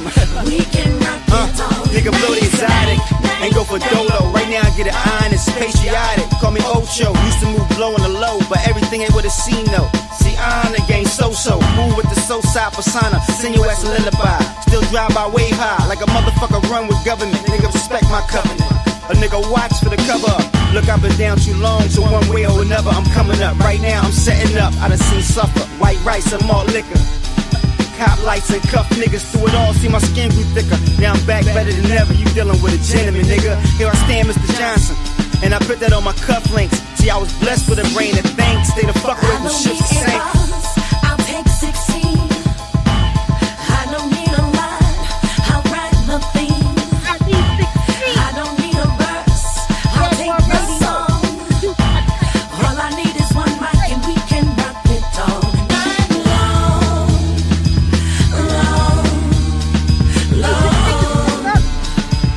We can rock it all night long.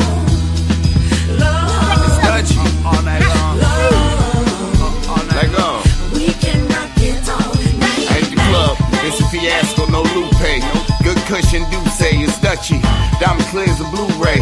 All I need is 16. My life is like a movie. I remember days getting work through Guadalupe. And I pay half of what you pay. Get it on Tuesday, re-up on Tuesday. Excuse me, I'm on a call with Ben Frank. Can't stop, won't stop, and I ain't. Who need friends with all this bank? Put me in front of a lens and I'm straight. Who got flows and hooks like me? I'll wait. I still love being the shit, damn I stink. I'm hot, I got a fever, Peter love this me. Anybody thought I was done? Eyes can't. Jag, it's time to talk to him, sing. I don't need a boss, I'll take 16. I don't need a line, I'll write nothing. I don't need a verse, I'll take the song. All I need is one mic and we can rock it all night long. We can rock this all night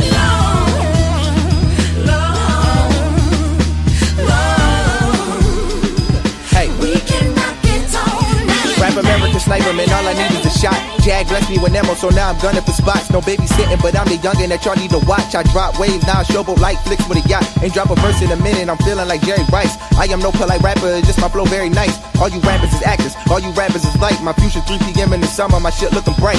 Got a lot up on my plate like this Thanksgiving night. This year I got a lot of head like the porno site. Coming from a place where not too many get noticed. Take care of family and business, truly my only motive. Told Dad that I want it, so this shit boy we on it. Told my pop watch the sunrise like it's 5 in the morning. Cause he gave me the jeans, so now I'm wearing the jeans. And like them rich white girls, I stay with sweet 16, Jerome Allen. I don't need a boss, I'll take 16. I don't need a line, I'll write nothing. I don't need a verse, I'll take my song. I could rap this thing. All I need is one mic There's so many. Look, there's verses. There is verses. I mean verses on verses on verses. What? Well, sweetheart, you did get here kind of late. If that's what you want to hear about, you're going to have to go on replay game because we've been here for a hot minute. Actually, we are about to. State Property was all up and through that joint. Major Figures was on that joint. Miss Jade was on that joint. Jaguar Wright had a whole verse, a whole 16 herself on the end of that joint. Bruh, people don't know. I'm a problem. Like, I'm a whole problem. And look, I'm going to be honest. People really don't understand about me. And since we on this music tip, I'm going to play where we started before I end. Because I need people to understand. This music thing for me, it wasn't about clout. It wasn't even about getting rich. It was always about the work. And it was always about feeding the culture. We're gonna turn up one last time, and then we're gonna get ready to wrap it up. I'm gonna drop the link just in case anybody wanna come up and holler before we go. But yeah, it's time for the turn up. Wait a minute. Wait a minute. Wait a minute. Wait a minute. Wait a minute. Hold on. Man, I tell you, I got too much going on in this studio. But my life is really life. So listen. First, my name Jaguar. Don't address me different. I don't know you from a can of pink sun. My enemy can be a personal choice. Don't lace up till it's time to run. Ain't scared, never been scared, gon' be scared. And that's a fact, yeah. You should be questioning me. Truly, I've always been a fact, yeah. I'm not a narcissistic thirst bucket, no.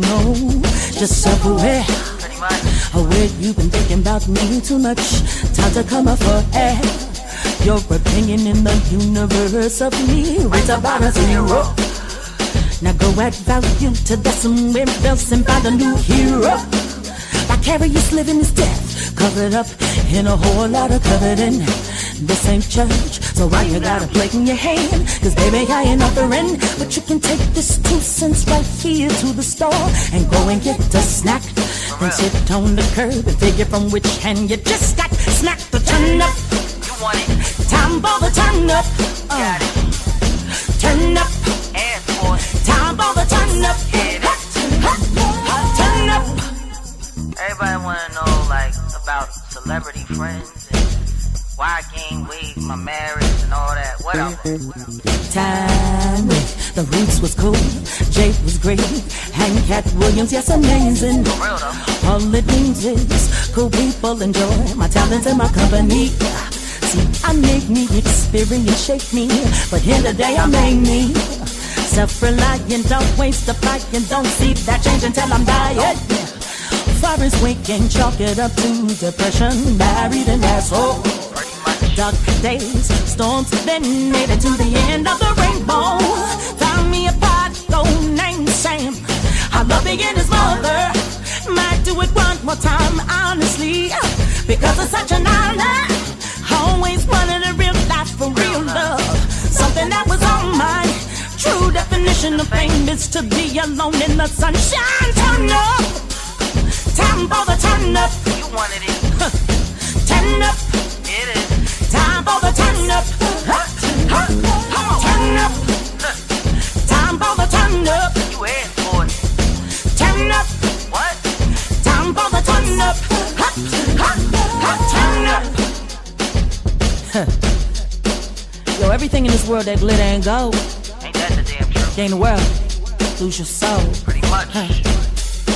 Everything that glitters ain't gold.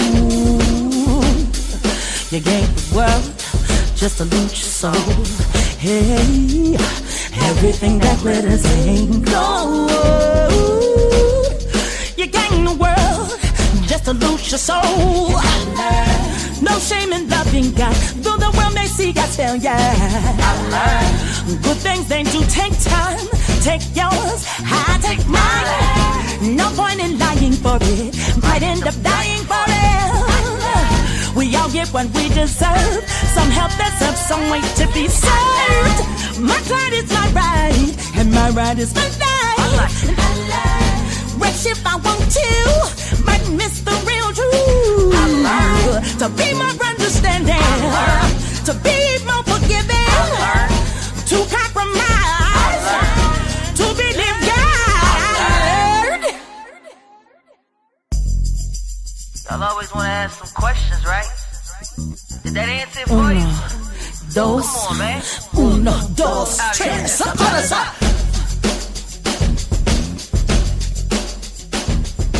Turn up. Turn up. You wanted it. Yo, for those who have been here with me all the way, y'all already know what that song is all about. You already know what it means. You know, music for me is so much more than a flex. You know, music for me is it's life, it's communication. It's healing. And when I see suckers like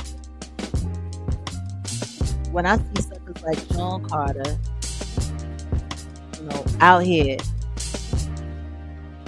just making a mockery of something as important as music, selling his lies, selling his bull crap, all of the money that's spent in the campaigns around him to keep people doing things, talking about all the stuff you don't talk about. Like, it's kind of wild to me. So what we finna do right now, you get over here, and we gonna do this. I'm gonna drop this link right quick, just in case anybody wants to come up and just say a few words, or even if you have a comment about what we went through tonight, what we learned about tonight. You know what I'm saying? There goes the link. Link is now in the chat. Feel free to tap in. Oh yeah, this track, I can't wait to really just get off on this joint. Ooh. Nigga Man owe a lot of people. Some people like to talk about it a lot. Some people just like to keep score. Trust me. Onika ain't the only person you owe. And not the only female he owe. But the link is out there. It's out there. Hold on a second. Let me take a look, because we went through a lot tonight, and I want to make sure that nobody lost sight of what we had going on, what we were talking about. I want to make sure that everybody is, a part of this conversation.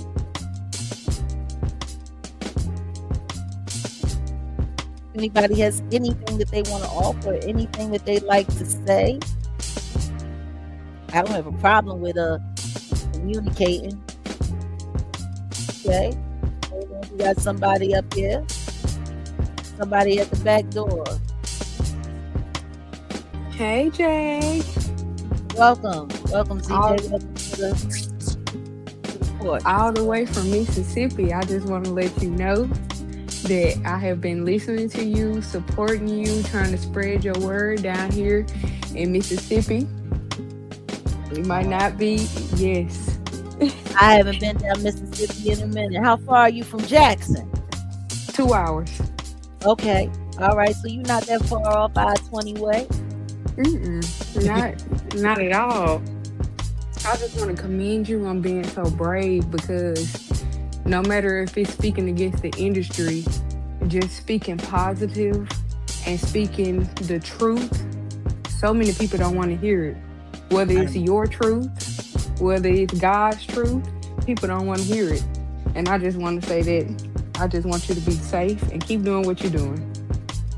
Well, I appreciate you. Thank you for that. Shout out to our sister from Mississippi. Also, one more thing I wanted to say, Jay. Yeah. I had no idea who you were. Like I said, I am so young. So you would have grew up around my parents' age. So I learned about you maybe about 2-3 years ago. And I just want to say that you changed the way that I look at things. You said if we had to do everything the right way, we would go back to as toddlers and learn everything again. When I say that changed my life, that changed my life, because we have been lied to so much. Yeah, I appreciate you, sister. Well, tell your parents they did an awesome job raising a smart woman.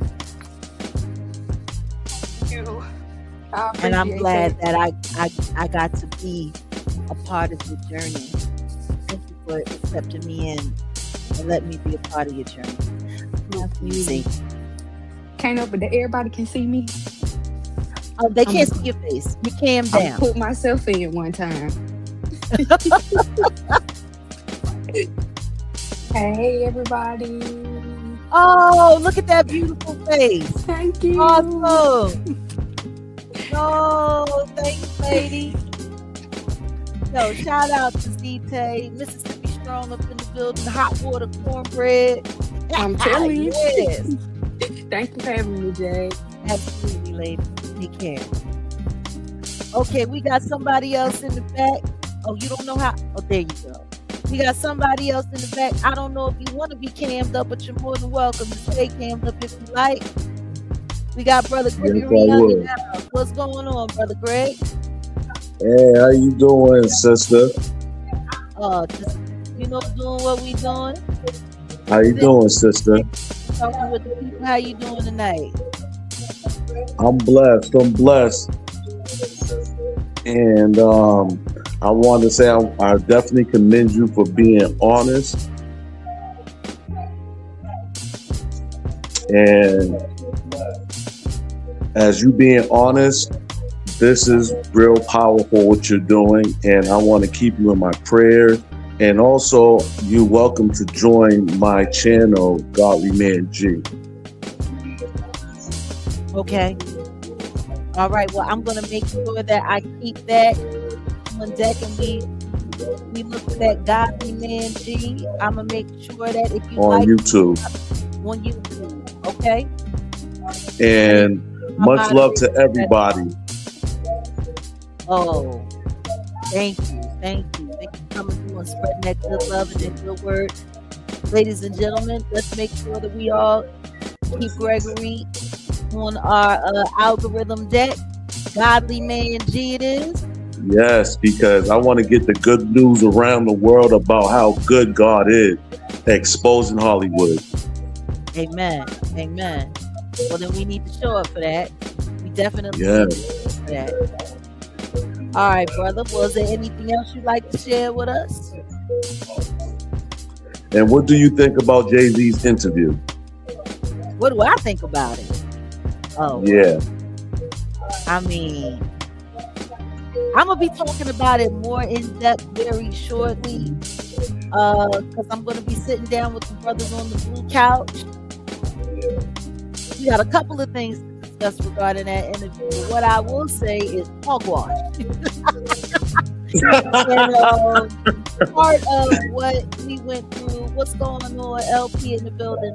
Part of what we went over tonight. Probably gonna have to go back and check replay gang if you showed up late. But we were just, I pulled out one of the lives.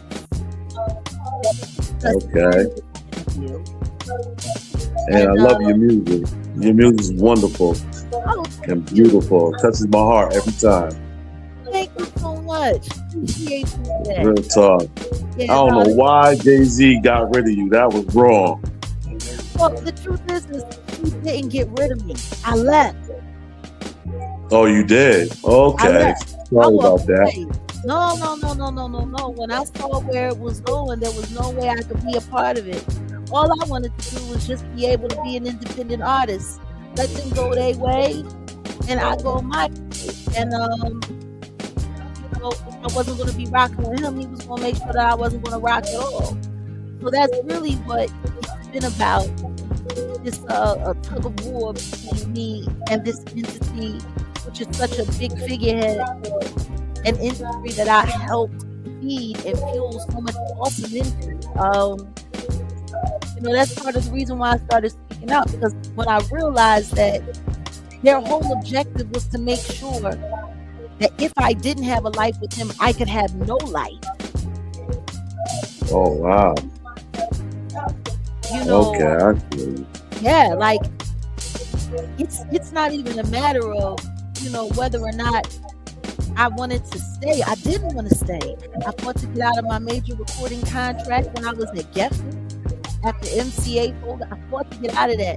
I spent $60,000 on a lawyer and fought to get my master's back. And then when I became an independent artist, the next thing you know, every time I tried to strike up a new deal or set up a new deal here, there, or the other, Here come this big head nigga shutting down my deals, collapsing my deals. And as his power grew, it became harder and harder for me to fight in spaces where people would continue to work with me because he would always, threaten to cut their water off if they worked with me. And then that's when I started looking for other ways to direct the consumer. And as the internet started to grow, and I started to grow my persona online, and I started to build a following, they started realizing, she can eat. And that's when they started attacking me, and then that's when they started sending people into my life. And then, my family got challenged, and the next thing you know, they started working with my ex-husband. They had cases put on me, started having me arrested. I was forced to go to jail, fight to get my innocence back. They just kept putting cases on. Like, it's crazy the shit that they done. That's part of the reason why when Demore Hadley, Desiree Perez's daughter came forward, that's part of the reason why I, in turn, decided to go for her story and share her story because I knew she wasn't lying. I knew she was. We got Grumpy Knuckles in the building. Here with me. What's up? Peace. How y'all doing? Hey, what's up? Yeah. Hey, man, shout out. It went nuts. It went nuts. And then the next thing you know, when they realized they weren't going to be able to stop me, my son was taken from me. Wow, that's deep. He was taken by a young man that was busy trying to prove his worthiness to Rock Nation and trying to get a Rock Nation contract. My son actually turned Rock Nation down. I thought the industry was all about opportunities. Oh, no. It's about an opportunity to be ingratiated to them, to be loyal to them, to be owned and ran by them. Like, that's what it's all about. Oh. So if you're not going to get down and lay down the way they want you to get down and lay down, then they just won't get rid of you altogether. And that's really the way that works. So that's what Cat Williams is saying. Absolutely. Yeah, it's kind of like that, but at the same time, the industry is real tricky, man. Like, they play on sort of the weaknesses of, like, just bad behavior in neighborhoods. And because they do that, like, they're able to sort of prey on you in ways that Jag has been talking about for years. And trust me, she's been talking about this for years. Right. I've been trying to hit them. I've been trying to hit people because... And you were saying this for a few years when I was watching on YouTube a few times, and I knew something wasn't right. I'm like, wow, something ain't right. 6 years I've been speaking out publicly. I used to work in the shadows. I used to look out for people in the backdrop, people who wanted to get away from the game, people who wanted to get away from, I was always there standing in the gap for them. And it was really crazy because there was this one young artist that was attached to the Carters. And that's when I knew I had no choice but to stay out front. I went to go see her, and I was bringing her under my wing. And one day I was over the house. It was really crazy. All of the technology, everything was shut down. I was trying to share files with her. Everything was shut down. And then the power went down in the house. All of the power. But the electricity was still on. But all of the devices, like, you could tell something was being monitored by an outside source. And then the next thing you know, everybody's trying to restart everything. And I'm like, oh, we need to get out of here. I lied to you not when I tell you within days, out of nowhere, her sister was mowed down by a car and her life was taken. Hey, Jag. So, Jag, I'm going to tell you two different stories that's going to remind you of who I am. This is going to make you laugh. What?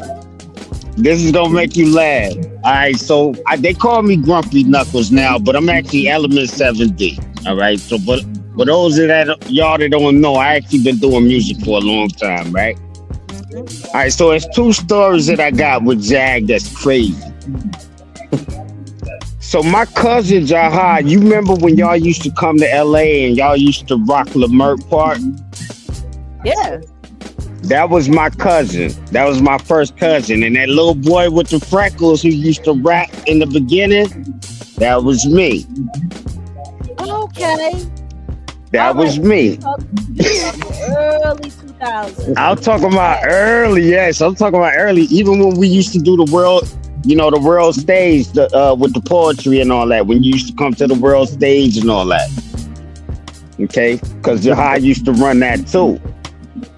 Okay? Now that's the first, that was my first, like, when I actually really got to know who you were, because I was like, who is this person who could sing like this? You know what I'm saying?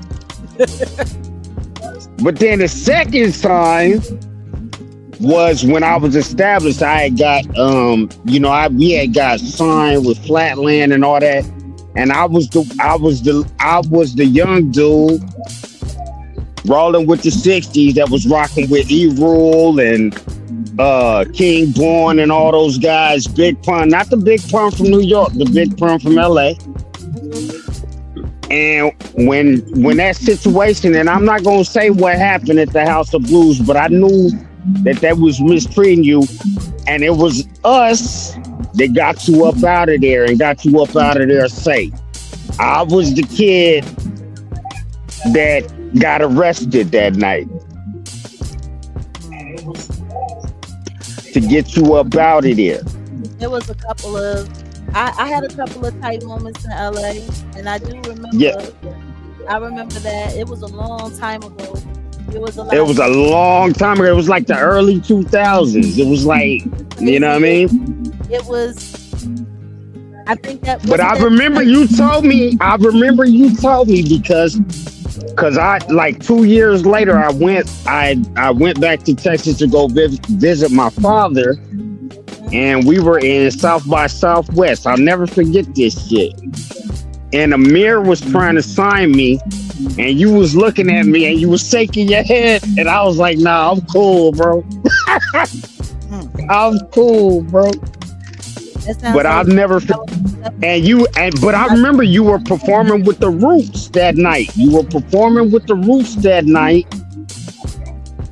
And like maybe about a year later, that's when we started Hip Hop Hump Day. So I'm the one that started all of that, and that's how I officially met you. Because when you came back down for South by Southwest, you came and rocked the stage with me, and you didn't even know who I was. I was just a kid from LA that saw you at Leimert Park that one time. Leimert Park has always been special to me. It broke my heart when I found out that the Carters, they're trying to get their hands on Vision Theater. They're trying to turn it over to Tina Knowles and Solange to do all of the booking and to bring all of the talent through. And I'm like, yo, that's not what that's not a good look. That's not a good look. And I'm just sitting there thinking to myself, what she gonna do? Come through there and feed them some of that rotten gumbo? I don't get it. I really don't get it. But man, it's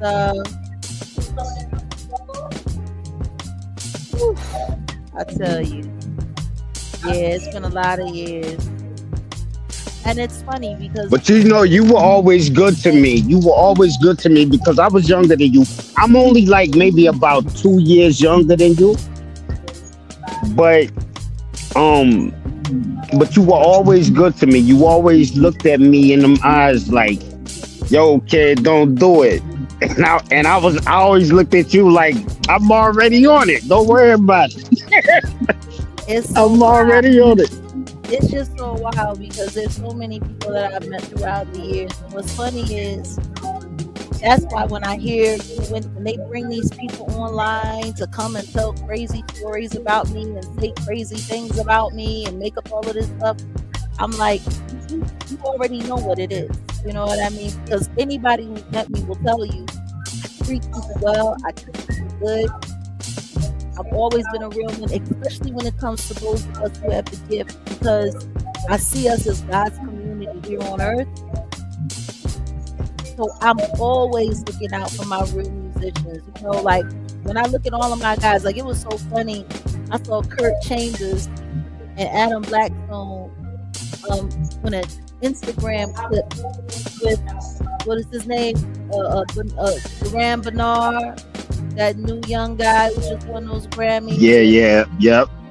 I made a comment in the chat and I was just like, no fighting in the parking lot at you, and y'all know exactly what I'm talking about. Like when I get to look and I see all of the young people who came up underneath me who I took care of, and they're still working in the system, and it's just so wild, like, because I look and I think to myself, like, you know what's crazy? I didn't ever speak up and speak kindly of me.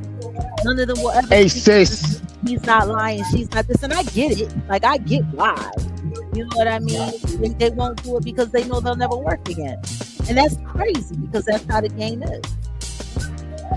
Yo, sis, I it's crazy. I got a chance to go down to the to Dilla's basement. Yeah. And this is when Amir was trying to sign me, and then I'll never forget this because I missed the chance, because this is about the time where he was getting sick and he moved out to LA. So I was still out in LA at the time. I'm in Portland now, but I was living in LA at the time. Yeah. And that's around the time, that's kind of around the time where you were coming out there a lot, And I used to ask people, I was like, yo, who is this chick, man? Oh, that's the chick from such and such, and like they would just give me all these records.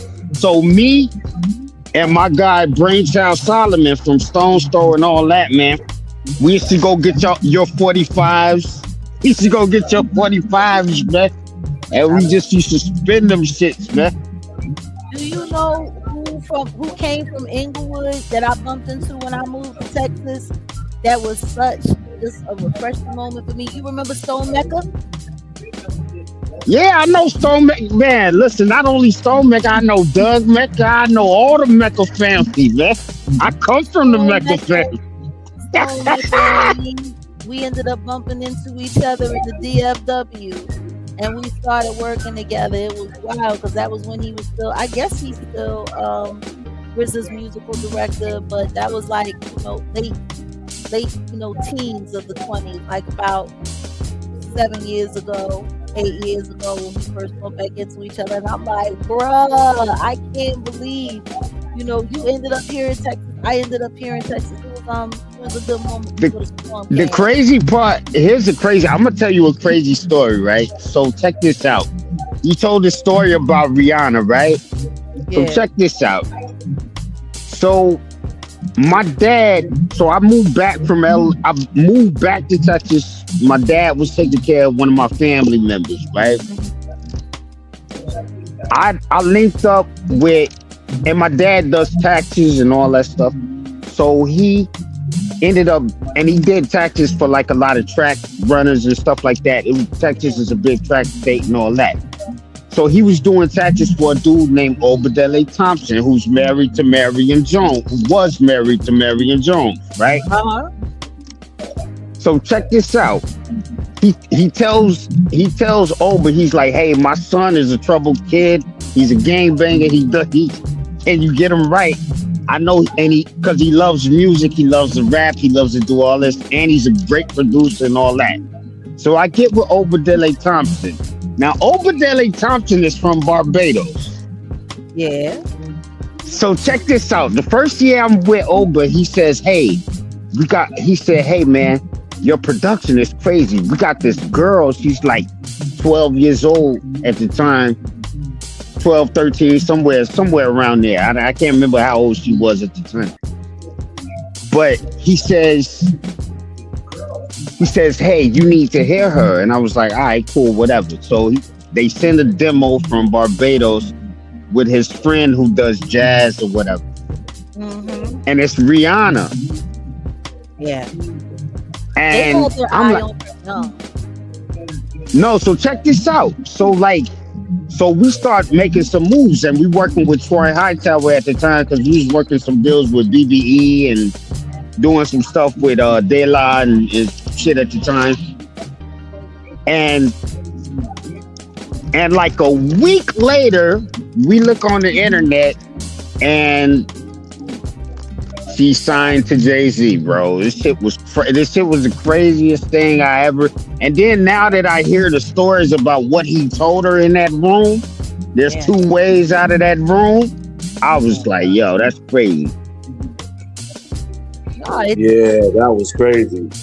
it is what it is. But if you look That's and you crazy. see what's going on, like, I mean, there's just so much. And her name being in those Epstein files, her name being on Jeffrey Epstein's call log, like, there's a lot. There's a lot that's about to really get kicked out from under the rug. And I don't like to say too much because the truth is there's so much that I don't say because there's people that I'm still protecting, you know, because really what the deal is they want the information so they know how to plug that, how to shut that down so the truth doesn't get out, you know, and that's the hardest part when it comes to standing out. Yeah, that's been the hardest part for me is shutting up. Like the hardest part for me has been not like actually really revealing really the gangster shit that I had to actually go through in this process. Like, you know how difficult it was for me. Like, it got to the point where like I knew the business. My dad was very savvy on teaching me the business on how, you know, how to like make sure that I knew how to get my royalties, my masters and all that. But man, it was so difficult just trying to get out of the game. I still make music, of course, just like you still make music. But I mean, it was difficult, man. Like these people are demonic gangsters, man. These people are the mafia. They the mafia. It's treacherous. And they have network that spans all over the country and all over the world. So it's like you never know where you're gonna bump into them or ally them. You know, it is what it is. But see, that's why I know that God has his hand on me. That's how I know that I'm doing what God wants me to do. Now, baby girl, you're doing so beautiful. Listen, I haven't said a lot. It's just recently that I've been reaching out to you just because I think it's about time for me to say what I need to say. But I've been listening for a long time. You've been talking about this since the early 2000s. Take your time. I was talking behind the scenes. I was helping people behind the scenes until I realized I need to make sure that everybody know about it, you know, and that's why I'm like, if I'm going to have a presence on this internet, I'm going to use You think that shooting at Rihanna's place is something to be involved with? I think, in my opinion, the way things is looking to me now, and I got some more that I'm going to be putting to the forefront, but it's looking like it's looking staged. It's giving stage. Yeah, it's definitely, listen, if you know, especially if you lived in LA. Like if you lived in LA, man, like these people literally set things up in ways that like they literally set you up. It's crazy. It's great. Like it's hard to explain because like it sounds like a cinematic movie. Yeah. But it's worse than that. But it's worse than that, though, bro. It's really worse than that. That's why I have to tell these people the truth is stranger than fiction. The truth is stranger than fiction. Because how they know the shooter and how they know the driver, and it was so fast, you know? Understand this. They still can't explain how the girl got from Florida to California. They still can't explain it.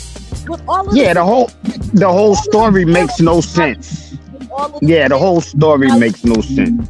that we have in this United States, whether she drove or whether she flew or whether she was on a Greyhound bus or whether she took an Amtrak train, however she got to California, there's no way in the world that woman made it over 3,000 miles.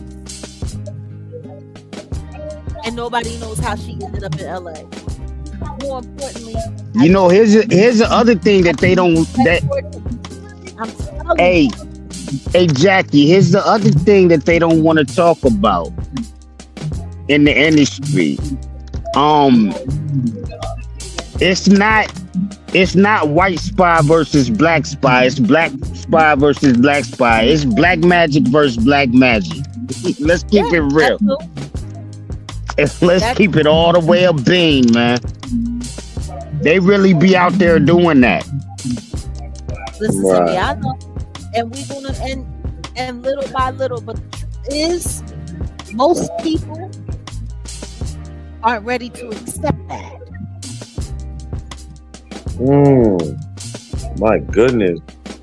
So it's not that many godly people in Hollywood, but besides you, Jag, and some other people and Cat. Nah, it's a small percentage. It's a small percent. Wow. Yeah, it's a very, very, very small percentage. Like David versus Goliath. Yeah. Indeed. Yeah, no. Vero Vision said no. It's black magic versus dark magic. Well, same thing. It's basically dark magic versus dark magic. Basically, like they be fighting each other for real, like with dark magic. I'm telling you, it's really like that. I know. But gentlemen, don't get me wrong. This has been great. But we're gonna get ready to shut down. We've been here for a minute. And we love you, Jackie. We love you, Jackie. Listen, I love you. Jack. I can't wait till. Hey, listen, hey, Jackie. I can't wait till you interview me, cause I got some stories that I'm gonna remind you of that's gonna make you laugh. Well, I'm gonna be giving you a holler soon. We're gonna reach out. We're gonna bust it up, and we're gonna take. Hey, Jack, don't forget to subscribe to my channel, Godly Man G. And it's all about God, the Holy Scriptures, and it's deep, you know? Hey, man. Hey, may the Most High bless you, brother. And of course, obviously, Jag, we love you. Listen, I've been riding for you since 2000, man. Since a baby. Love you. Love you too. All right, gentlemen.